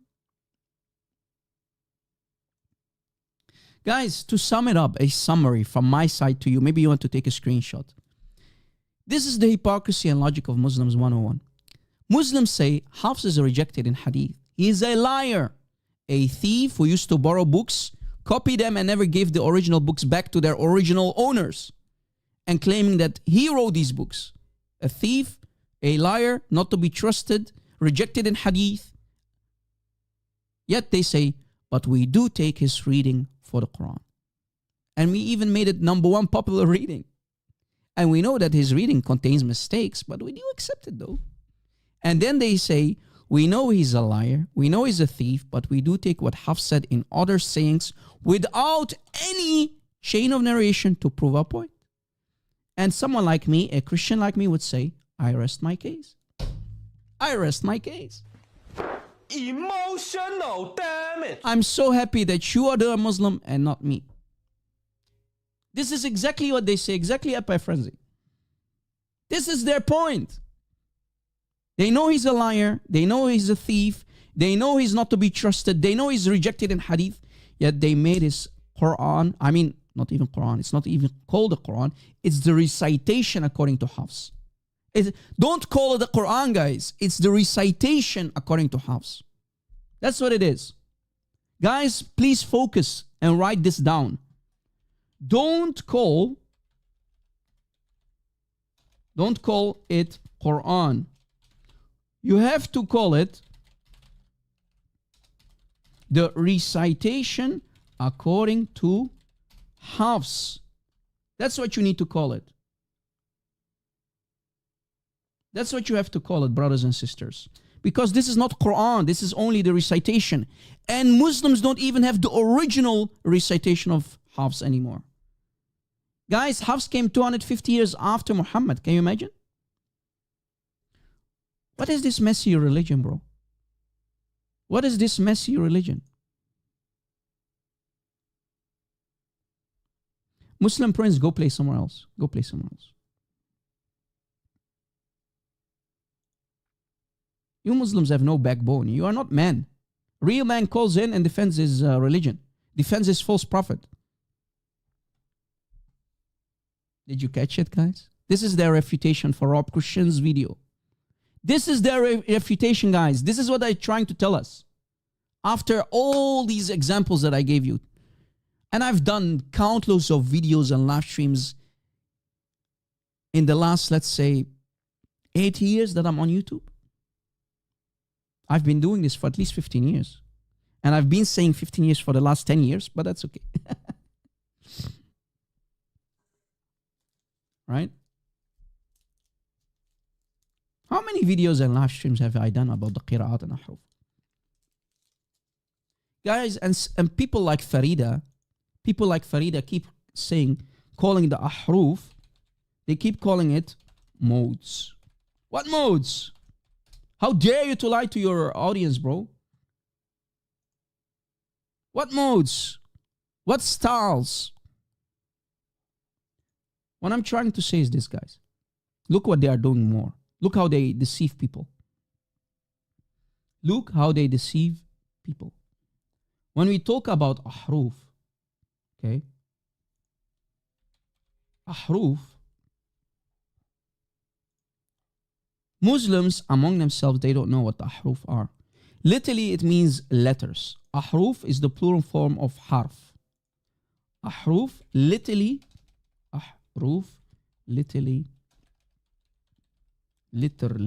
mean letters of the alphabet, right, guys? Letters of the alphabet. Alif, lam, etc. Okay? Letters. Yet they picture cherries and pick what scholars earlier said. Why? Why are they picking their cherries? Because nobody knows what ahruf literally are. What they mean, actually. Because there are around 40 different opinions. How many? 40 different opinions for what the ahruf could have been. Look, here is a book, for example, that talks about the ahruf. Let me make it a little bit bigger. Here is a book that I found. Page 105, talking about ahruf. There's disagreement in opinion of scholars. Always scholars disagree. You need to always remember, guys, in Islam, Muslims always disagree. Okay? And they are literally talking, before I show you what I'm trying to say. If we go to Sahih al-Bukhari, guys, look, this is the famous hadith, right? In Sahih al-Bukhari, hadith number 3219. 3219. Look what it says.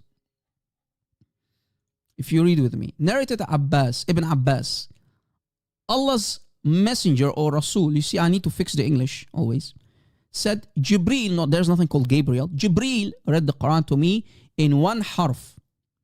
I see I am putting red lines on top of the false English translation. Again, read it correctly, Muslims. At least translate the Arabic correctly, Muslims. Bunch of scumbags and liars and deceivers. So I need to fix the English, as you see. Maybe you want to take a screenshot, guys, first. Take a screenshot because I just fixed the English. Allah's Rasul said, Jibreel read the Quran to me in one harf, not one way. One harf, because you Muslims don't know what the ahruf are. And I continued asking Jibreel, him, to read it in 7 ahruf. You see, again, false translation. Because that's what the Arabic says here. 7 أحرف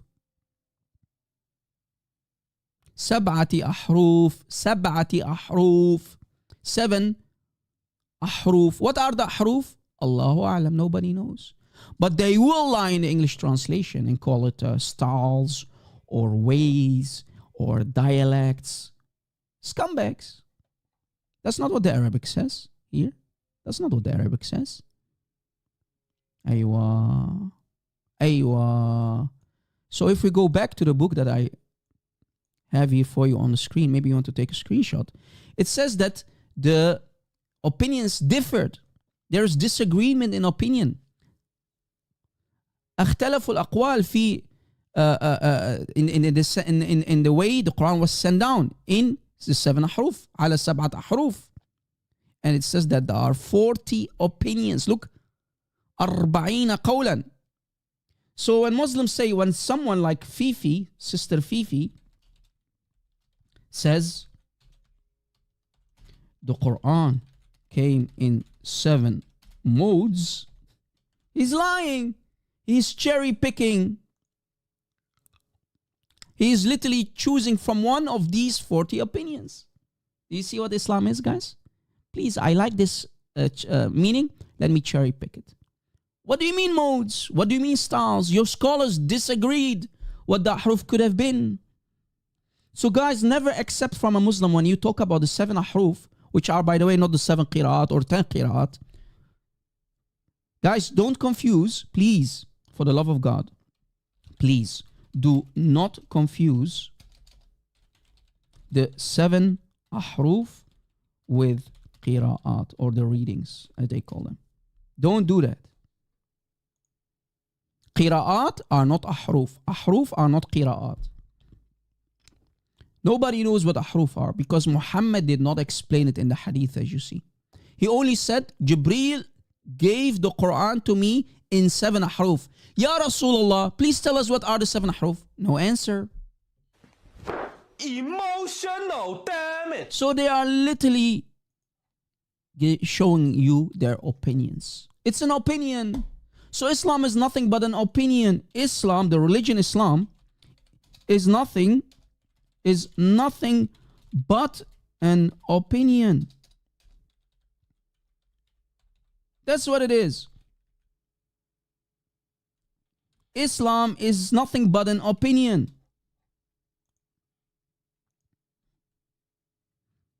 No, Ahmed, you and your mom are cowards.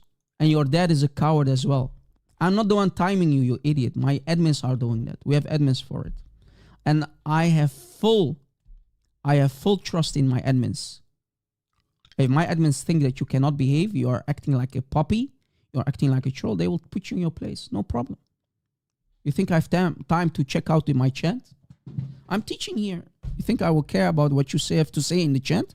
If you're a man, call me. Right? Call me if you claim to be a man. I don't care about you chatting in my, being a dhimmi in my chat. Who cares about you? Hey, Knight of Christ, nice to see you, my friend. Look, God bless. Shakespeare, all of you, EMB, Maxime, Andrew Martin, XYZ, all of you, Christian, and all of you, God bless you.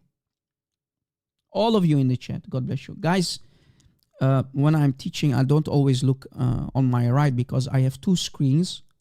On my right, I have my, basically, screen that I have my chat in it. I have my software, streaming software. But on my left, the screen that you see here, my second screen, is my teaching screen. So I don't have always time, or I don't care about the chat often, to be honest with you. I'm here to teach. I'm here to share my knowledge with you. I don't care about Muslims in the chat. Let them call me. So what are the 7 ahruf? Nobody knows. There are 40 different opinions. Disagreements in opinions. اختلفوا الأقوال. Disagreement in the opinions. Nobody knows what the ahruf are. So the scholars gave 40 opinions about what they could have been. Not 1, not 2, but 40. Imagine. Yet someone like Sister Farida likes to call it modes.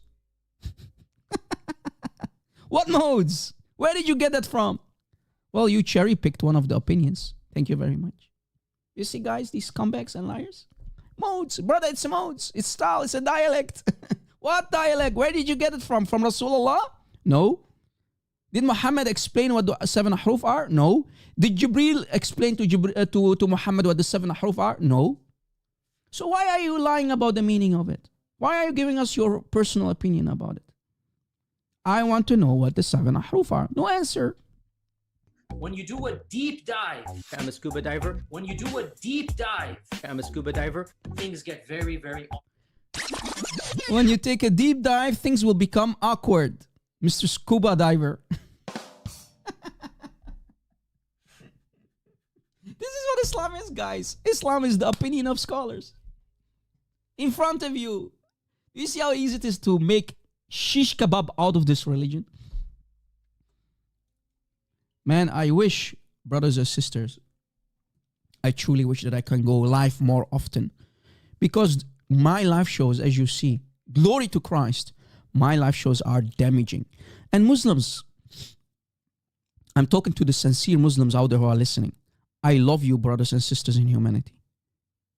but I hate your religion. Your religion is nothing but deception, created by your scholars and imams and shuyukh to deceive you, to keep you in this man-made religion which doesn't make any sense. Please leave Islam and come back home to the real truth, to the real God, living God, Jesus Christ, glory to his name. You are being deceived. You are a victim of this man-made cult, which has no answers, only opinions. If you want to live your life under an umbrella called opinions of scholars, which you call Islam, be my guest. I can't force you to leave Islam, but I'm giving you my sincere advice. Why someone like me, who is an Arabic speaker, why is he not a Muslim? Have you ever asked yourself this question? Someone with my knowledge, someone who knows Arabic, someone who can read and dissect everything in Islam, why am I not taking my Shahada? Because I see this mess, and I'm sharing this mess with you guys. I rather die than become a Muslim. Because how can I become a Muslim? Truly, guys, if there was truth in Islam, I would have become a Muslim. There is nothing called truth in Islam. It's nothing but a man-made religion created by Muhammad and his Sa'alik, the outlaws. It's nothing but a political ideology. That's what it is. A violent, satanic political ideology. That's what Islam is. It has nothing to do with truth or divine revelation. It's nothing. It's not a religion. It's not a religion. It's a political ideology. That's what it is. Yes, Black Mamba, Habibi, yes. Correct. I know, Peter. That's what I'm always saying. Muslims, unfortunately, they don't do investigation. They do watch our videos, but they don't investigate. Maybe Rob Christian is right. Instead, what they do, brother, instead they go to the scholars, they ask him a question, and the scholar will say, brother, ittaqillah, fear Allah, don't ask these questions. If you want to take my courses, like Yasser Qari said, come and we will discuss it behind closed doors. Don't do it in public, brother. Don't do it in public. Don't talk about it, because many Muslims will become apostates.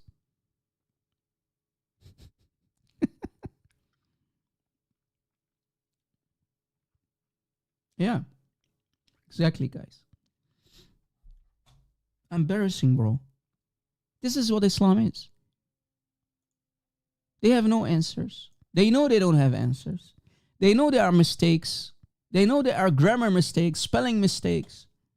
Yet they claim this is a Qur'an from God. How is this a Qur'an from God?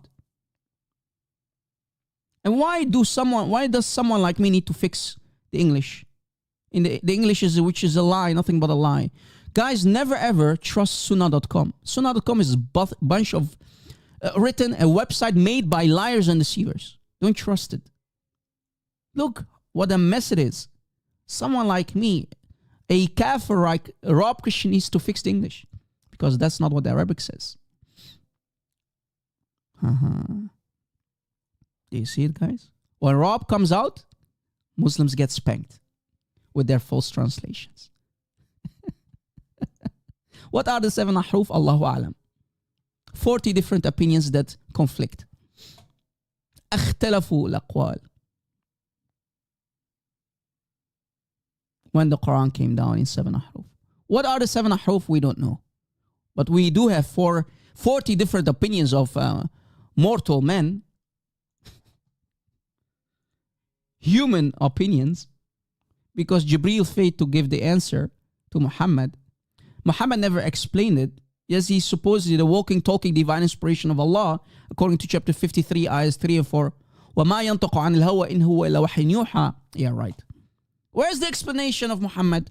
Ya Rasulullah, what are the 7 ahruf? No answer.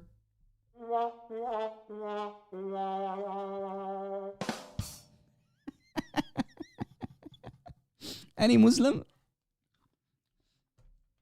Is there any Muslim? Emotional damage. Is there any Muslim? Is there any Muslim who would dare to call us? Guys, let me give you another example. Let me give you another example. Let me show you an example how there are disasters when the moment you start to compare the qira'at. Now I'm going to talk about qira'at, and I will give you examples. For example, are you ready, guys? Give me one, please. Let us be focused again. All jokes aside, all fun aside, let us talk academia. Academic stuff that Muslims don't dare to question, or let alone to investigate. Allah's different qira'at and variants. And look, this is Daniel Pikachu. I challenged him many times for a debate about qira'at. He never answered because he know what I will do to him. Instead, he goes and talk only about liberals and attacking liberals. Okay, continue doing as if it will change anything, as if it will stop Islam from crumbling and dying. Brother, we are making shish kebab out of your Qur'an and Rasulullah. You can't answer, you cannot defend. You're avoiding me like a disease. Of course, you know what I will do to you. I will end your career, boy. So yeah. Look, for example, chapter 43. Chapter called Az-Zukhruf, ayah 38. It says here, حَتَّى إِذَا جَاءَنَا, to the rest of the ayah, specifically this part. And I want you to pay attention because this one says, until when he comes to us, Allah says. So Allah is talking and Allah says, until when he comes to us. So it's one person, right, guys? You see it? One person talking. One person about one person. So Allah is talking about one person when he approaches Muhammad, approaches Allah at Judgment Day. So Allah is going to judge you. One person, right? But if we go to the different qira'at, look. If we compare the Warsh version, which is basically the number one popular reading in Morocco, Warsh is Morocco. If they catch you with the Hafs version, if you're lucky, they will only put you in jail. And maybe they will torture you. But if you're unlucky, they will take your life. They will cut off your head if you're unlucky. They hate the Hafs version. So the Warsh version, guys, is Morocco. Okay? They use it in Morocco, for example. They hate Hafs version. Okay? The Hafs version on top, as you see, says chapter 43, ayah 38. Look, guys, 38. But the Warsh version, the numbering system is different. Hafs an Asim, his teacher Asim, Hafs. Warsh an Nafi'. Warsh an Nafi'. Warsh version, Hafs version.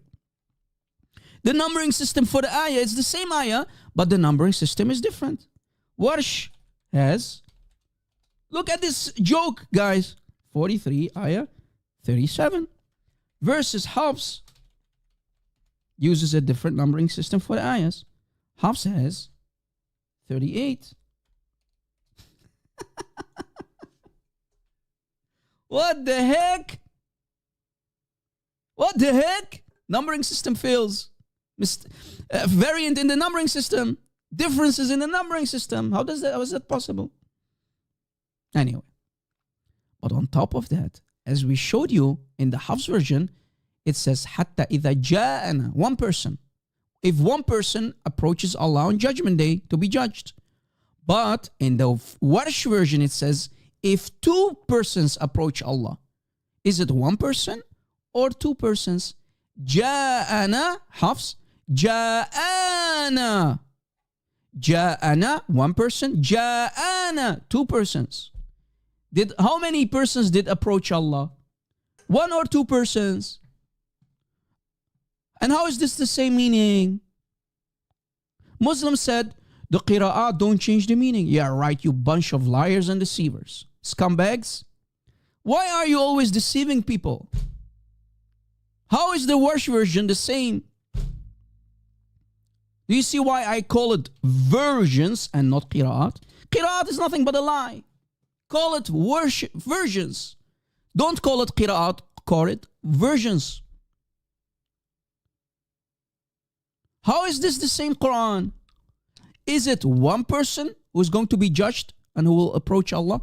Or is it at least two persons? جاءنا جاءنا. Guys, do you hear it? جاءنا جاءنا. Uh-oh. Emotional damage. Well, now you have Brother Shakespeare. Do you see it? The numbering system is different and the meaning is different.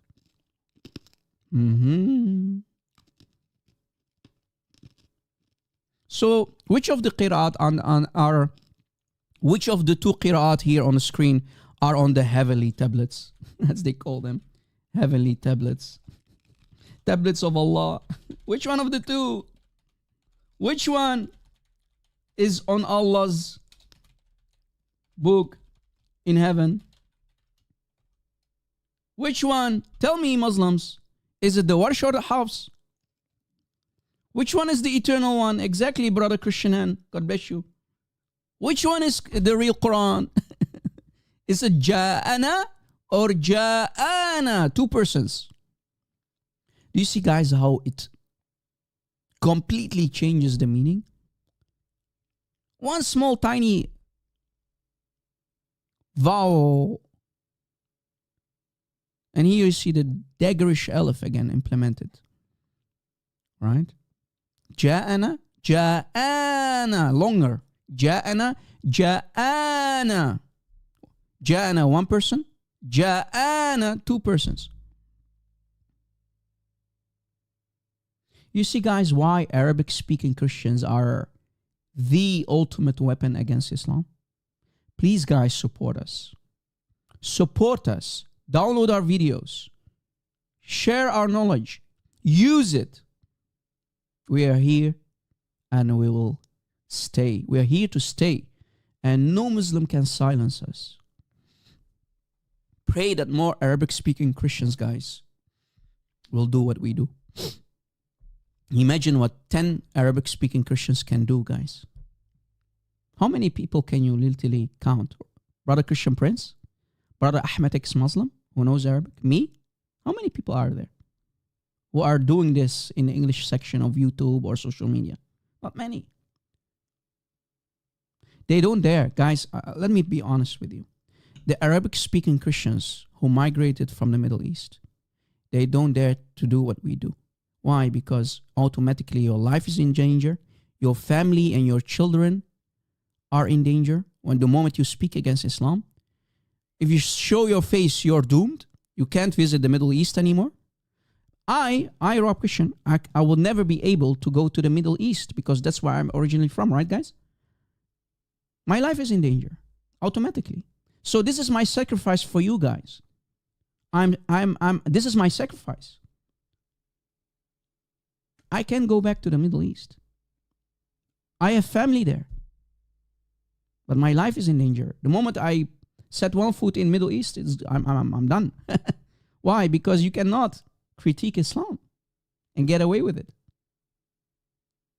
So guys, we need your prayers. Please, we do need your prayers. Don't underestimate the power of prayers. We need your support and prayers, guys. That's it. I don't ask for much. But I'm willing to sacrifice what I have to expose this cult. And I'm only doing this out of love and for the truth. It's on the Muslims to either accept it or not. But we do not hate you, Muslims. Out of love, we are sharing the truth with you. And everything is on the screen. You don't believe us? Go check it. Rob, you're lying. No, go check it. It's very easy to call someone a liar, right, guys? It's so easy to call someone a liar. Prove it. Prove that we're lying. Yalla. And brothers and sisters in the chat, brothers and sisters who are listening, I love you. I cannot thank you enough for how much support I'm getting from you guys. Without you, we could have not done this for so many years now. But the Muslims, they know, they are realizing they cannot avoid what we are doing now. They have to do response videos, but they are too scared to come up and debate us. They know our teachings, our videos, our live streams are being spread worldwide. They cannot stop us. They don't know how to stop us. They don't know. This is why they put us on their top list. They tried to block me. Guys, a couple days ago, I tried to join a Muslim live stream. Immediately blocked. They blocked me. They didn't even allow me to talk in the chat. Hey, Rob Christian, you kafir. Block. Come and debate me. Why are you so scared? Why are you so scared the moment you see my name on TikTok? You block me. Yes. Immediately blocked. Imagine. It's Rob Christian. Immediately, guys, they see my name immediately. It's Rob Christian. Block him, block him. Literally, that's what they do.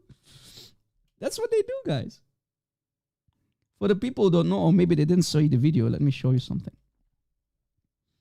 I'm notorious on TikTok. I'm not for a long time on TikTok. I'm new, basically. I'm a baby on TikTok. But they put me already. I'm on their. I'm basically the public enemy of Allah, number one enemy of Allah on TikTok. I'm not kidding. Let me show you guys how scared they are of us. They are so scared of us. Look, guys. Look. Do you see this list? Do you see my name? You see my name on top? Look. You see my name all the way on top?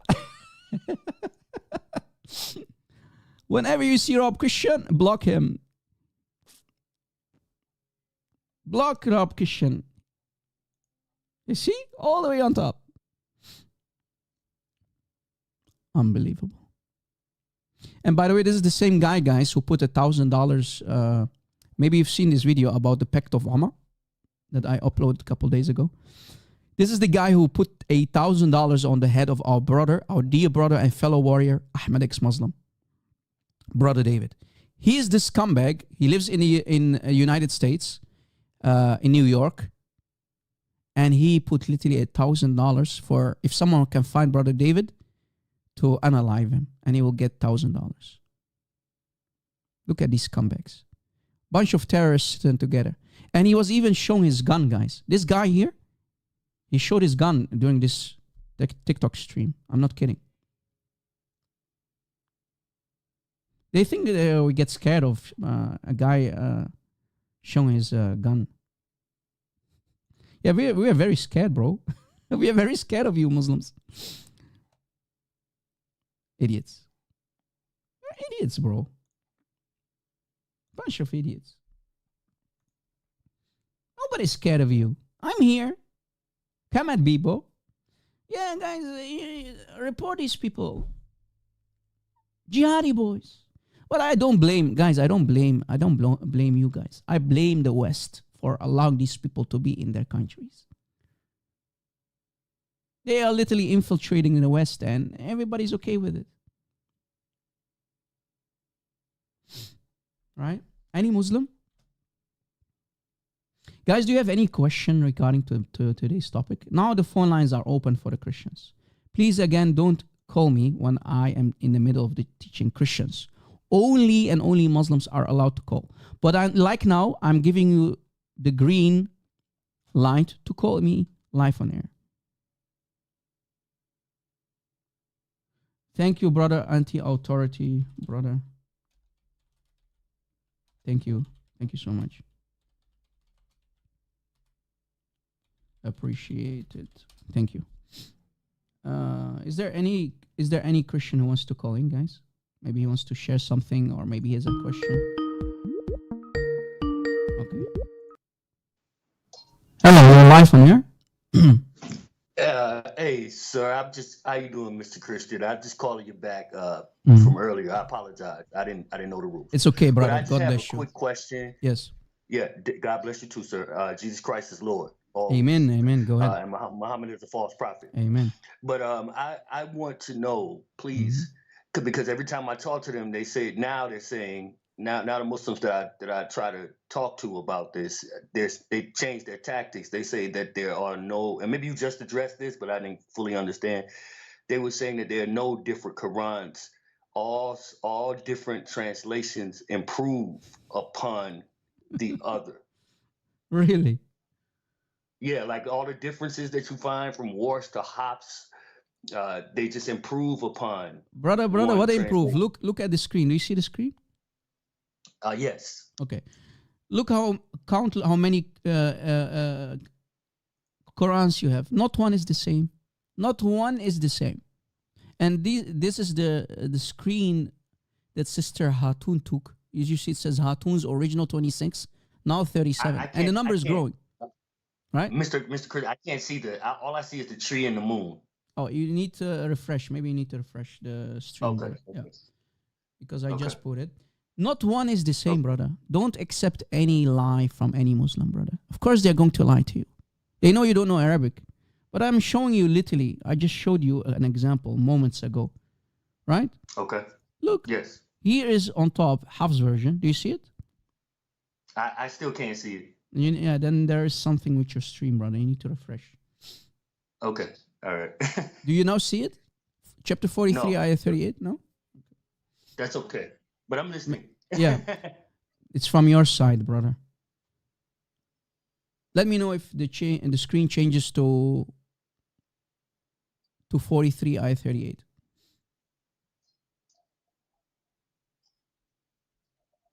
What do you see now? No. What do you see? All right.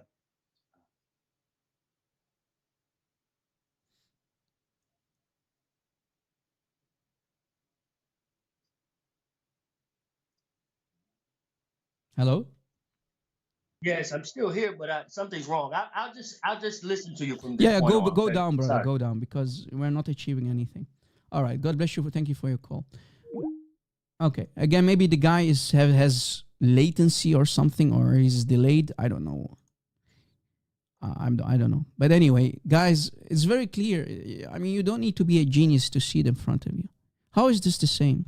We have the Hafs version, we have the Warsh version in front of us. I already explained it. How is this the same meaning? How does this complement one another? How is the Hafs version complementing the Warsh version, and how is the Warsh version complementing the Hafs? Literally, there's a difference in meaning. Allah says in the Hafs version that someone will approach him on Judgment Day. One person, Ja'ana. But in the Warsh version, which they use in Morocco, 2 persons will approach Allah. So which one is correct? Is it 1 or 2 persons? This is just one example, one tiny example. And there are tons of these. Tons and tons of these. Right? Tons of these. And we talked about the many mistakes. So rewatch the live stream, guys. If you didn't catch it the first time, rewatch it again. And rewatch it again till it becomes your second nature, or whatever you want to call it. Till you grasp what I'm teaching. Yes, this is highly academic stuff. I know it's not easy for most people. But keep watching, keep studying. It takes a lot of time to understand. I mean, even Muslims don't understand this stuff, let alone non-Arabic speaking Christians here in the West or the rest of the countries on this planet. It's not easy though. But I'm trying to make it as clear as possible for everybody with our slides and whatnot. Right?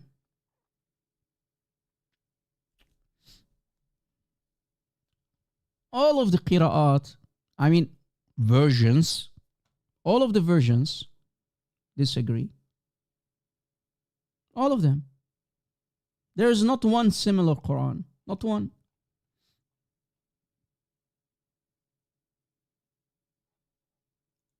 Right? Not one. Here is another example. For example, let me show you an ayah that changes the doctrine, not only the meaning, but the doctrine on itself. Right? The doctrine is changed. Let's see if I can find a slide for you here. For example, this one. Chapter 66, the famous ayah where Allah blows on the vagina of Maryam. فَنَفَخْنَا فِيهِ مِنْ رُوحِنَا. We blew inside the vagina of Maryam. This ayah is a disaster. Chapter 66, ayah 12, as you see. The Hafs version says, Kutubihi wa kutubihi. Allah's plural books, meaning Qur'an, the Gospel, the Injil, the Torah, the Zabur, which they call the Psalms.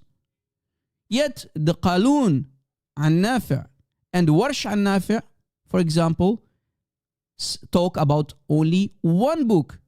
Kitabihi. Is it Kutubi or Kitabihi? This totally not only changes the meaning, but the Aqidah, the Islamic doctrine. Which books is Allah talking about? One book or all the books? Do you see it? Which Quran is the real Quran? Which Quran, which version is on the heavenly tablets of Allah? Qalun, look here. Qalun an Nafi', Warsh an Nafi'. Similar. So I'm not going to put both of them because it's similar. Did you catch it? Let me prove it, guys. If we go to the famous website that we love to use, nquran.com. Maybe you know this website already. If you don't, let me give you the link for it. Just a second. Give me a second. If we click on Muqaranat al-Ayat bil-Riwayat, comparing basically the Quranic versions, we go to chapter 66. Don't worry, I will give you the link, guys. Don't worry. Chapter 66, ayah 12. 66 that I just mentioned, ayah 12. All right. Here is the link for it. Give me a sec. Let me shorten the link because it contains Arabic words. Okay, copy. Okay, here's the link for it. Chapter 66, ayah 12. I love to use this website. And as you notice, I took screenshots. I literally took screenshots. You see, these are the screenshots from this website. Here on top is the Hafs version. Here on top, we have the Hafs version. Hafs an Asim. Okay, Hafs an Asim. Look, wa kutubihi. Hafs says his books. Hafs says, Hafs version, his books. With an S, plural, right? Plural. If we scroll down, so this is the Hafs, guys. If we scroll down, this is the Hafs. If we scroll down, wa kutubihi. If we scroll down, we will see the other versions. Qalun an Nafi'. This one, look. Immediately, Qalun an Nafi'. Copy. Qalun version. Qalun an Nafi'. The Qalun version here says, look, whenever you see a plural color in the letters, that means we have a variant. We detected a variant. You see? Wa kutubihi wa kitabihi. So the Qalun version says, wa kitabihi. Qalun says, his book. One book, not plural. So which one is correct? Which is what is the real Quran of Allah on his heavenly tablet? Is it his book or his books with an S, plural or singular? So the variant is plural vs singular. Oh, variant. Sorry, variant. Okay. Aywa. Do you see it? And we go to the Warsh, same story. Look, Warsh an Nafi'. Copy. So you see, guys, I'm helping you to understand which version you have in front of you. Warsh version. This is the Warsh version that they use in Morocco. This one also is singular. Wa kitabihi. Hafs said, kutubihi. Look, wa kutubihi. Yes, hello?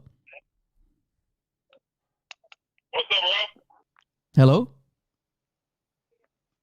Hello, what's up? You have a really bad connection, brother, or bad mic. I have you live and Oh, this is bad. No, I can't accept this call, guys. My ears, man. Oof, my ears. Please call me with a better connection or better mic. This was terrible, bro. Let's see this time.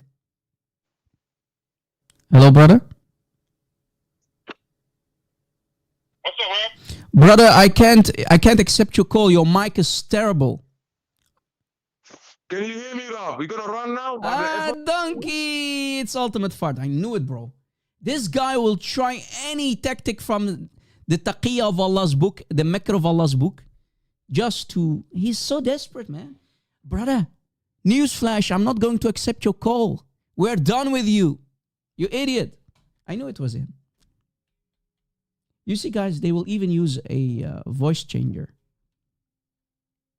Oh, man. This is embarrassing, bro. Hello, Ahmed. Ahmed, are you a Muslim, Ahmed Brahimi? Or did you leave Islam? Welcome, Ahmed. Are you a Muslim? If you are a Muslim, I like you to call me. Ultimate Toilet. Yeah, that was Ultimate Toilet. Is there any Muslim who's not a troll? You see, guys, how many examples proving that the Quran is not one? Changes the doctrine immediately. The doctrine is changed. The aqidah is changed. What is Allah trying to say? Is Allah trying to talk about all of his books? Or just one book? And which book? Which book? All of the books? Or just one book? And if it's only one book, which book? Allahu A'lam. Allah knows best.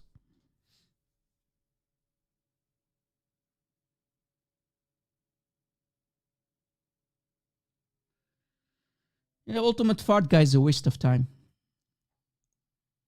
He has his own version of the Quran that has at least 2 ayahs missing from chapter 9. The last 2 ayahs, he removed it.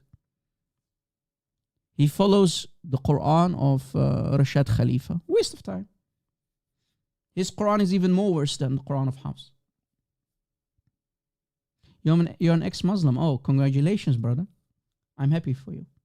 You should be an ex-Muslim. Congratulations.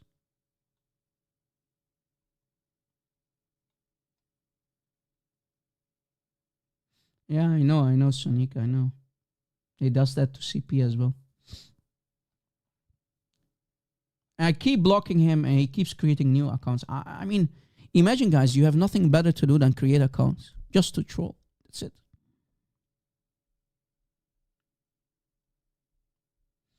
Thank you, Brother Brahimi. I appreciate it. God bless you. Appreciate it. We are here to serve. Any Muslim? Any Muslim? You see, guys, imagine for how many hours we are alive, not one Muslim with cojones dare to call in. Not one. Not one.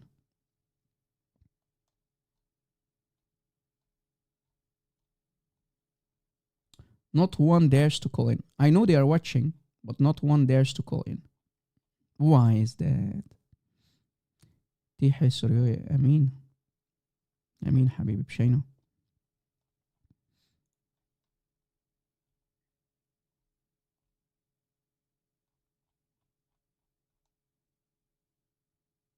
Tihem Shihoye. Welcome, brother Kalo. Welcome. God bless you.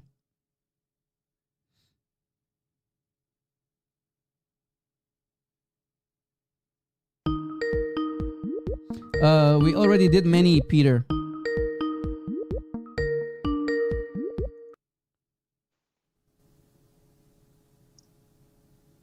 Guys, imagine.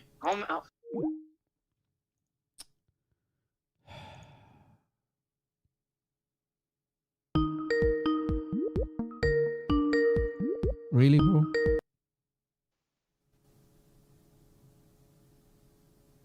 Emotional. Donkey. Keep creating new accounts, Ultimate Fart. Keep creating new accounts. You have nothing better to do. You guys, you know what? Let me close Skype. I'm done. I'm not going to accept every call. I mean, this guy has no life, bro. Imagine.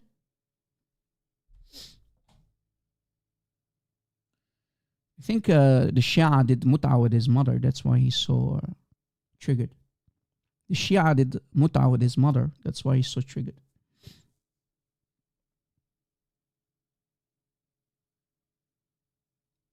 Shame on you, Muslims.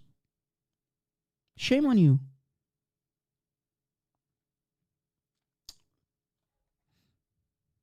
Shame on you. Any real Muslim who's not scared? Emotional fire for you. Emotional damage. You're my dhimmi, bro. You can't do anything. You keep calling and I keep blocking you. You're my dhimmi. Deal with it. Yeah, demonized. Demons manifesting. What can we do, guys? These people are literally demon possessed.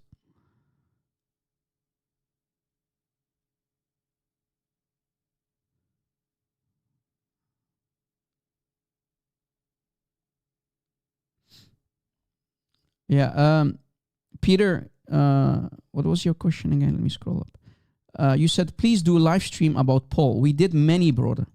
We did many. I have even short video clips about Paul. Just type in Rob Christian, Paul in Islam, and you'll get it. I did many. Matter of fact, since you asked anyway, it's off topic, but let me show you guys. Paul in Islam. Paul is a messenger of Allah in Islam. And he's sent by Jesus, who they call Isa, by the way. It's not our real Jesus, but you know. You can literally find him in Tafsir al-Qurtubi for chapter 16 or 61:14, for example. Look. وكان الذي بعثهم عيسى من الحواريين والأتباع بطرس وبولس. And they were sent by Jesus, Isa, they call him Jesus, right? So I'm playing their games. From among the disciples and followers, Peter, Butros, and Paul, Bulus, to Rome, إلى رومية. أيوة. Tafsir al-Qurtubi? Yes, brother. And here is the link. If you want to have, you have to go to the Arabic to see it. But you can use Google Translate. If you right-click in Chrome, you use this website, right-click in Chrome, and you can find literally that it says Peter and Paul. Aywa. Yet they love to attack Paul. Yet Paul is a messenger of Allah in Islam. This is Qur'an. So whenever a Muslim attacks Paul, he is attacking Allah.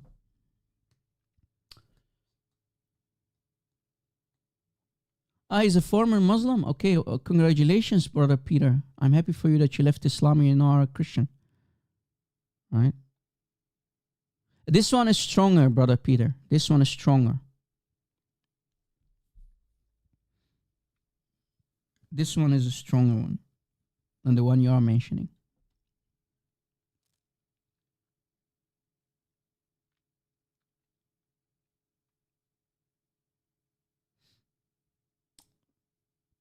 Take a screenshot, brother.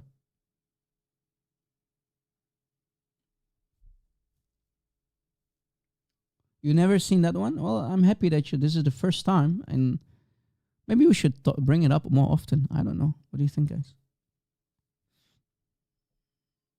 You know, I love people who know me. I love to bring new stuff on the table. I don't like to talk about the same topics over and over. I like to find new stuff. And whenever I find new stuff, I will share it with you. Guys, for the people who do not know, I have more than 599 videos. 599 videos and live streams. Right? Just type in whatever you seek. Type in Rob Christian in the search engine of YouTube. Space and the question that you want answered, you'll get it. Type in, like, for example, Rob Christian like this on YouTube. In this search engine, Rob Christian, Paul, and you'll get the video. Like this. In the surgeon,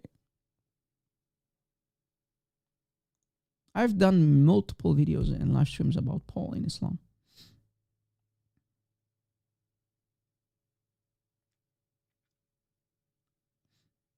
It's not really that hard to find my videos, guys.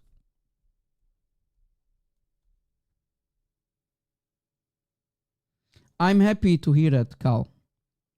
The Western people have been really idiots, allowing the beautiful countries, these beautiful Western countries, to be infiltrated by these Mohammedans, these evil sons of Satan.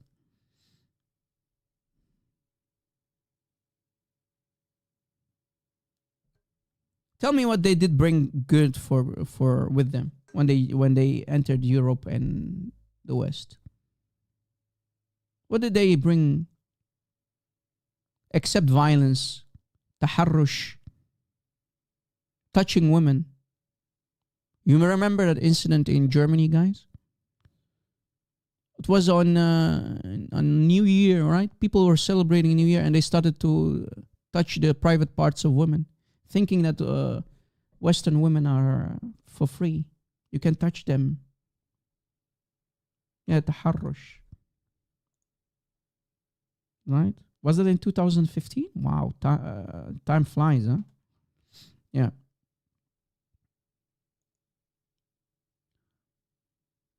Couple weeks ago, guys, they raped a Polish girl in Greece, if I'm not mistaken. They raped her and they left her for dead. Group gang, groom. They raped her and they killed her. They unalived her. Polish girl. So tell me one thing that came from Muslims or Islam that is positive, except violent rape. This is what will happen to you, Christians, brothers and sisters. This is what Muslims will do to you and your women the moment they take over. Know what is coming. So warn your children against Islam, guys. Islam, they don't respect you. Muslims, they don't respect you. As long as they are Muslims, they will come for you. They will come for your women. They think your women are cheap. Your children, your beautiful daughters. Piece of meat. That's what they think about your precious daughters. Piece of meat.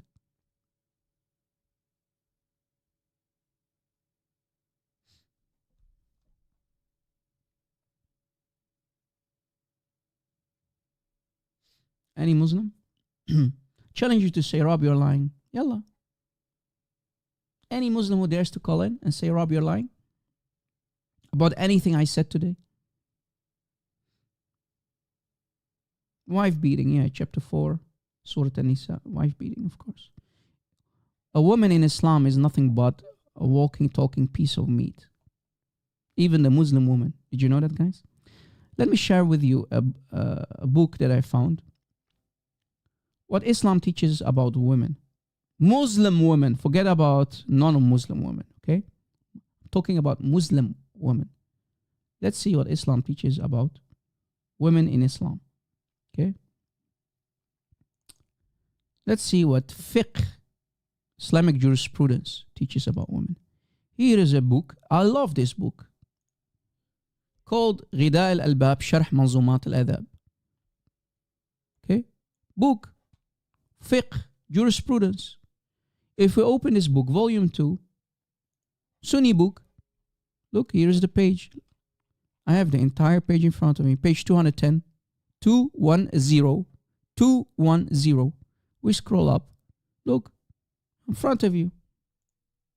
This is what Islam thinks about women in Islam. Women in Islam, according to the ulama, they're saying that 8 types of animals menstruate.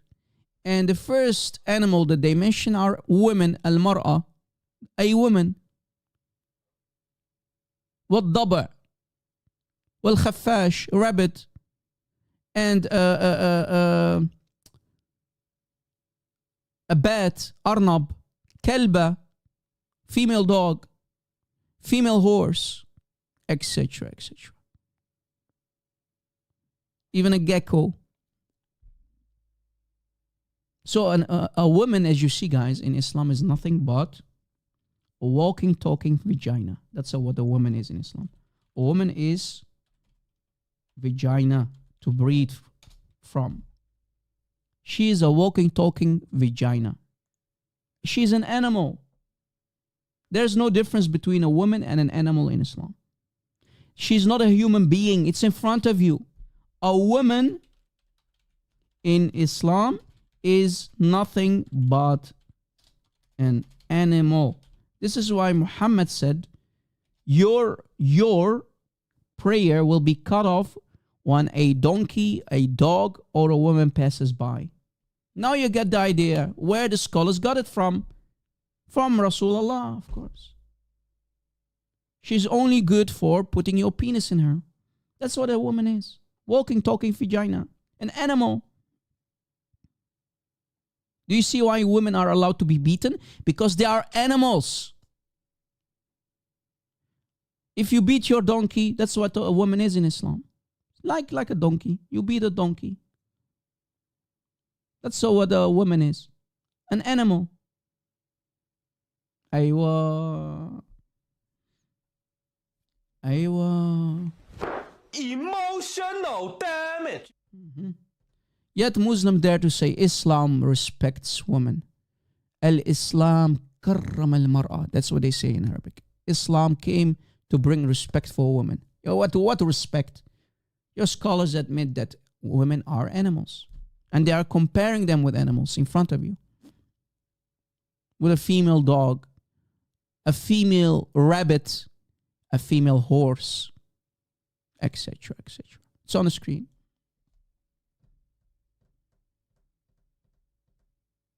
Yeah, and here Brother Phil also gave another link for you. You can use everything, guys. For the people who want to know, our admins will provide, Lord willing, all of these references under this live stream of today in the comment section. Lord willing, also they will also provide the timestamps. I'm not sure which admin will do that, but guys, please take care of the timestamps and the references after the live stream, admins. I know it's sometimes a lot of work, but we are one team, and please let us help these poor victims in Islam. Everybody has his own take. Let us work as one team. Work together.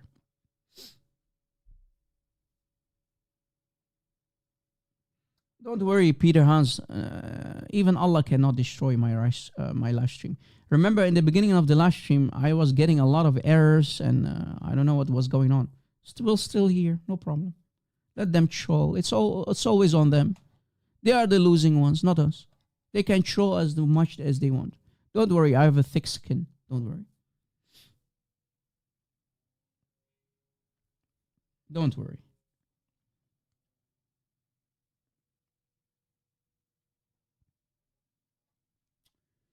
Is there any Muslim who dares to call in?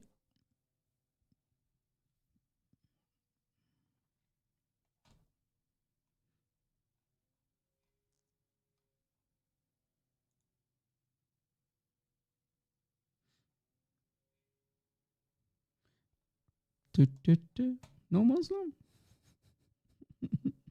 This is really embarrassing, bro. This is embarrassing. Embarrassing.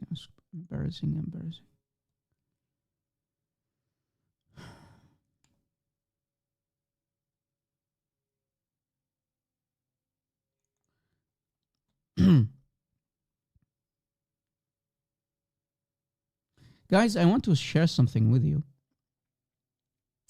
that I found. I've talked about it in the past.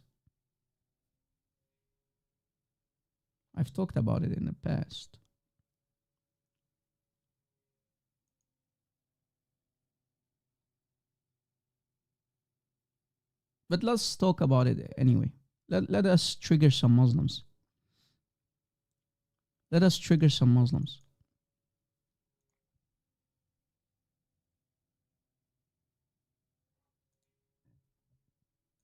What do you think about this topic? This is Rasulullah, by the way. Ya Rasulullah, you are not a pedophile, of course. No, you're not. This is what was Muhammad doing to his grandsons, guys, literally. What do you think about this topic? This is what Muhammad used to do to the sons of Ali. Putting his mouth and French kissing them. Literally, guys. And here's the proof. Look.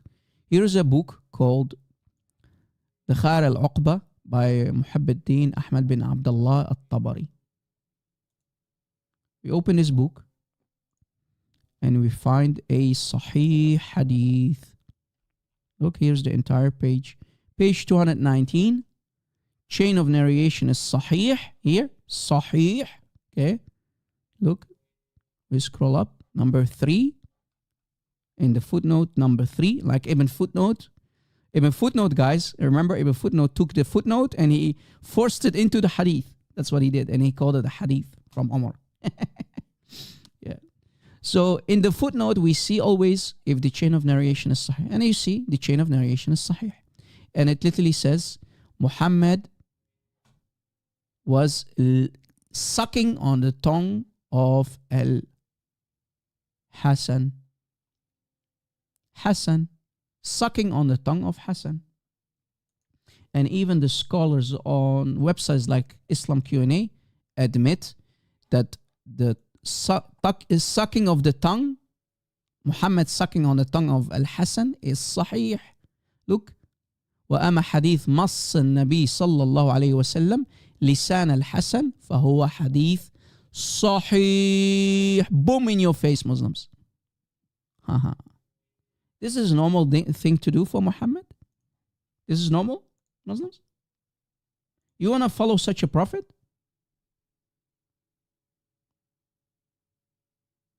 You want to follow this religion, Muslims?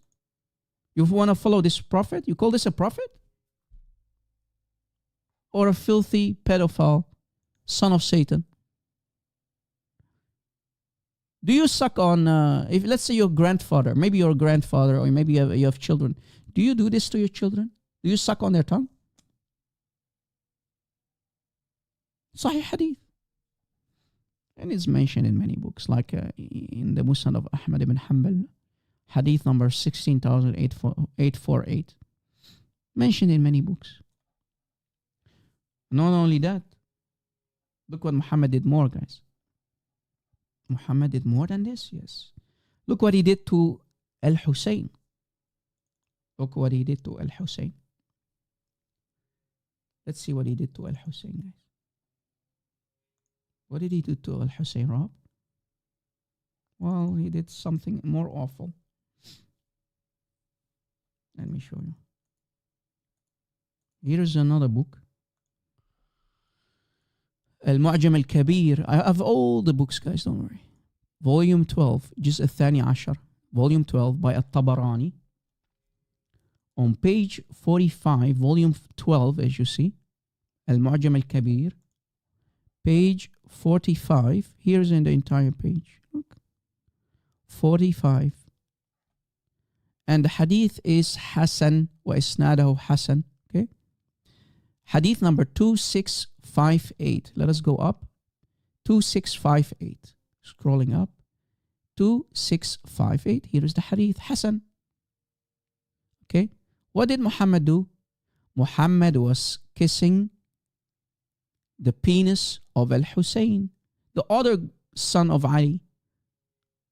So he did not only suck on the tongue of Al-Hassan, but he was kissing the penis, the little penis of the baby Al-Hussein.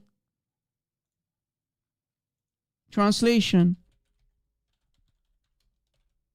Hadith number 2658 of this book. Muhammad kissed the penis of Al-Hussein, the other son of Ali. Uh-oh, Muslims. Emotional damage. There you go. Here, this part. رأيت النبي sallallahu alayhi wasallam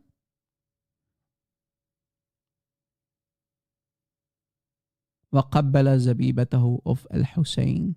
وقبل زبيبته. The word zabiba means penis. Hear this word. Let me make it a little bit bigger. وقبل زبيبته. Here. He kissed his penis.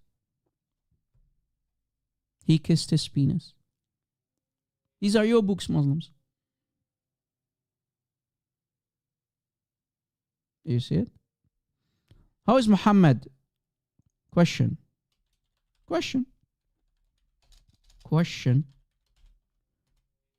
How is Muhammad not gay and pedo? That's my question. How is Muhammad not gay? Because we're talking about kissing the penis of a young baby boy. And how is he not a pedophile? I mean, guys, if Muhammad would have lived now in 2023, he would be in jail for pedophilia and molesting a baby boy. This is molestation. This is child abuse. Everything in there. Pick any topic, Muhammad did it. He slept with his dead aunt in her grave. Necrophilia, everything. There was no limitation for Muhammad. Muhammad was allowed to do anything he wished. He was literally the living God on this planet. Muhammad was a walking, talking God. He could do whatever he wanted. And no Muslim Sahabi dared to question Muhammad. Yes, exactly. That's what he would have done, be a registered PDF file thrown in prison. And Muhammad, if he would have been alive, Baba would have taken care of him in jail. Muhammad would be scared to drop the soap in jail.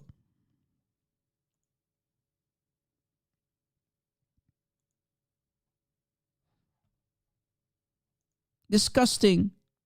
How is Muhammad a prophet of God? This is a prophet of God, Muslims? Anyway, guys, by this, I want to conclude today's live stream. Thank you for being here, guys. Thank you for your amazing support. God bless you.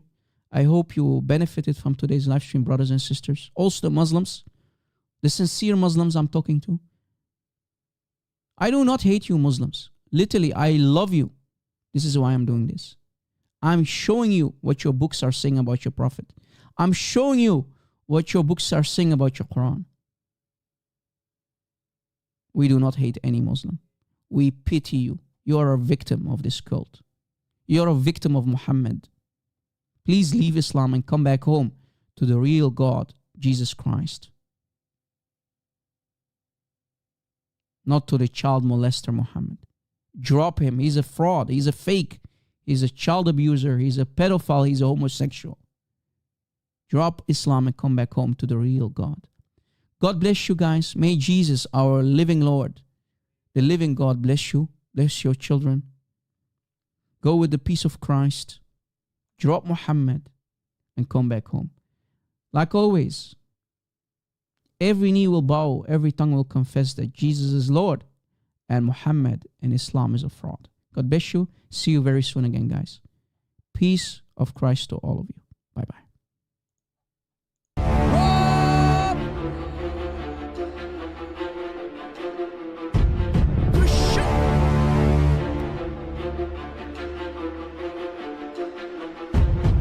Backup channel, please subscribe.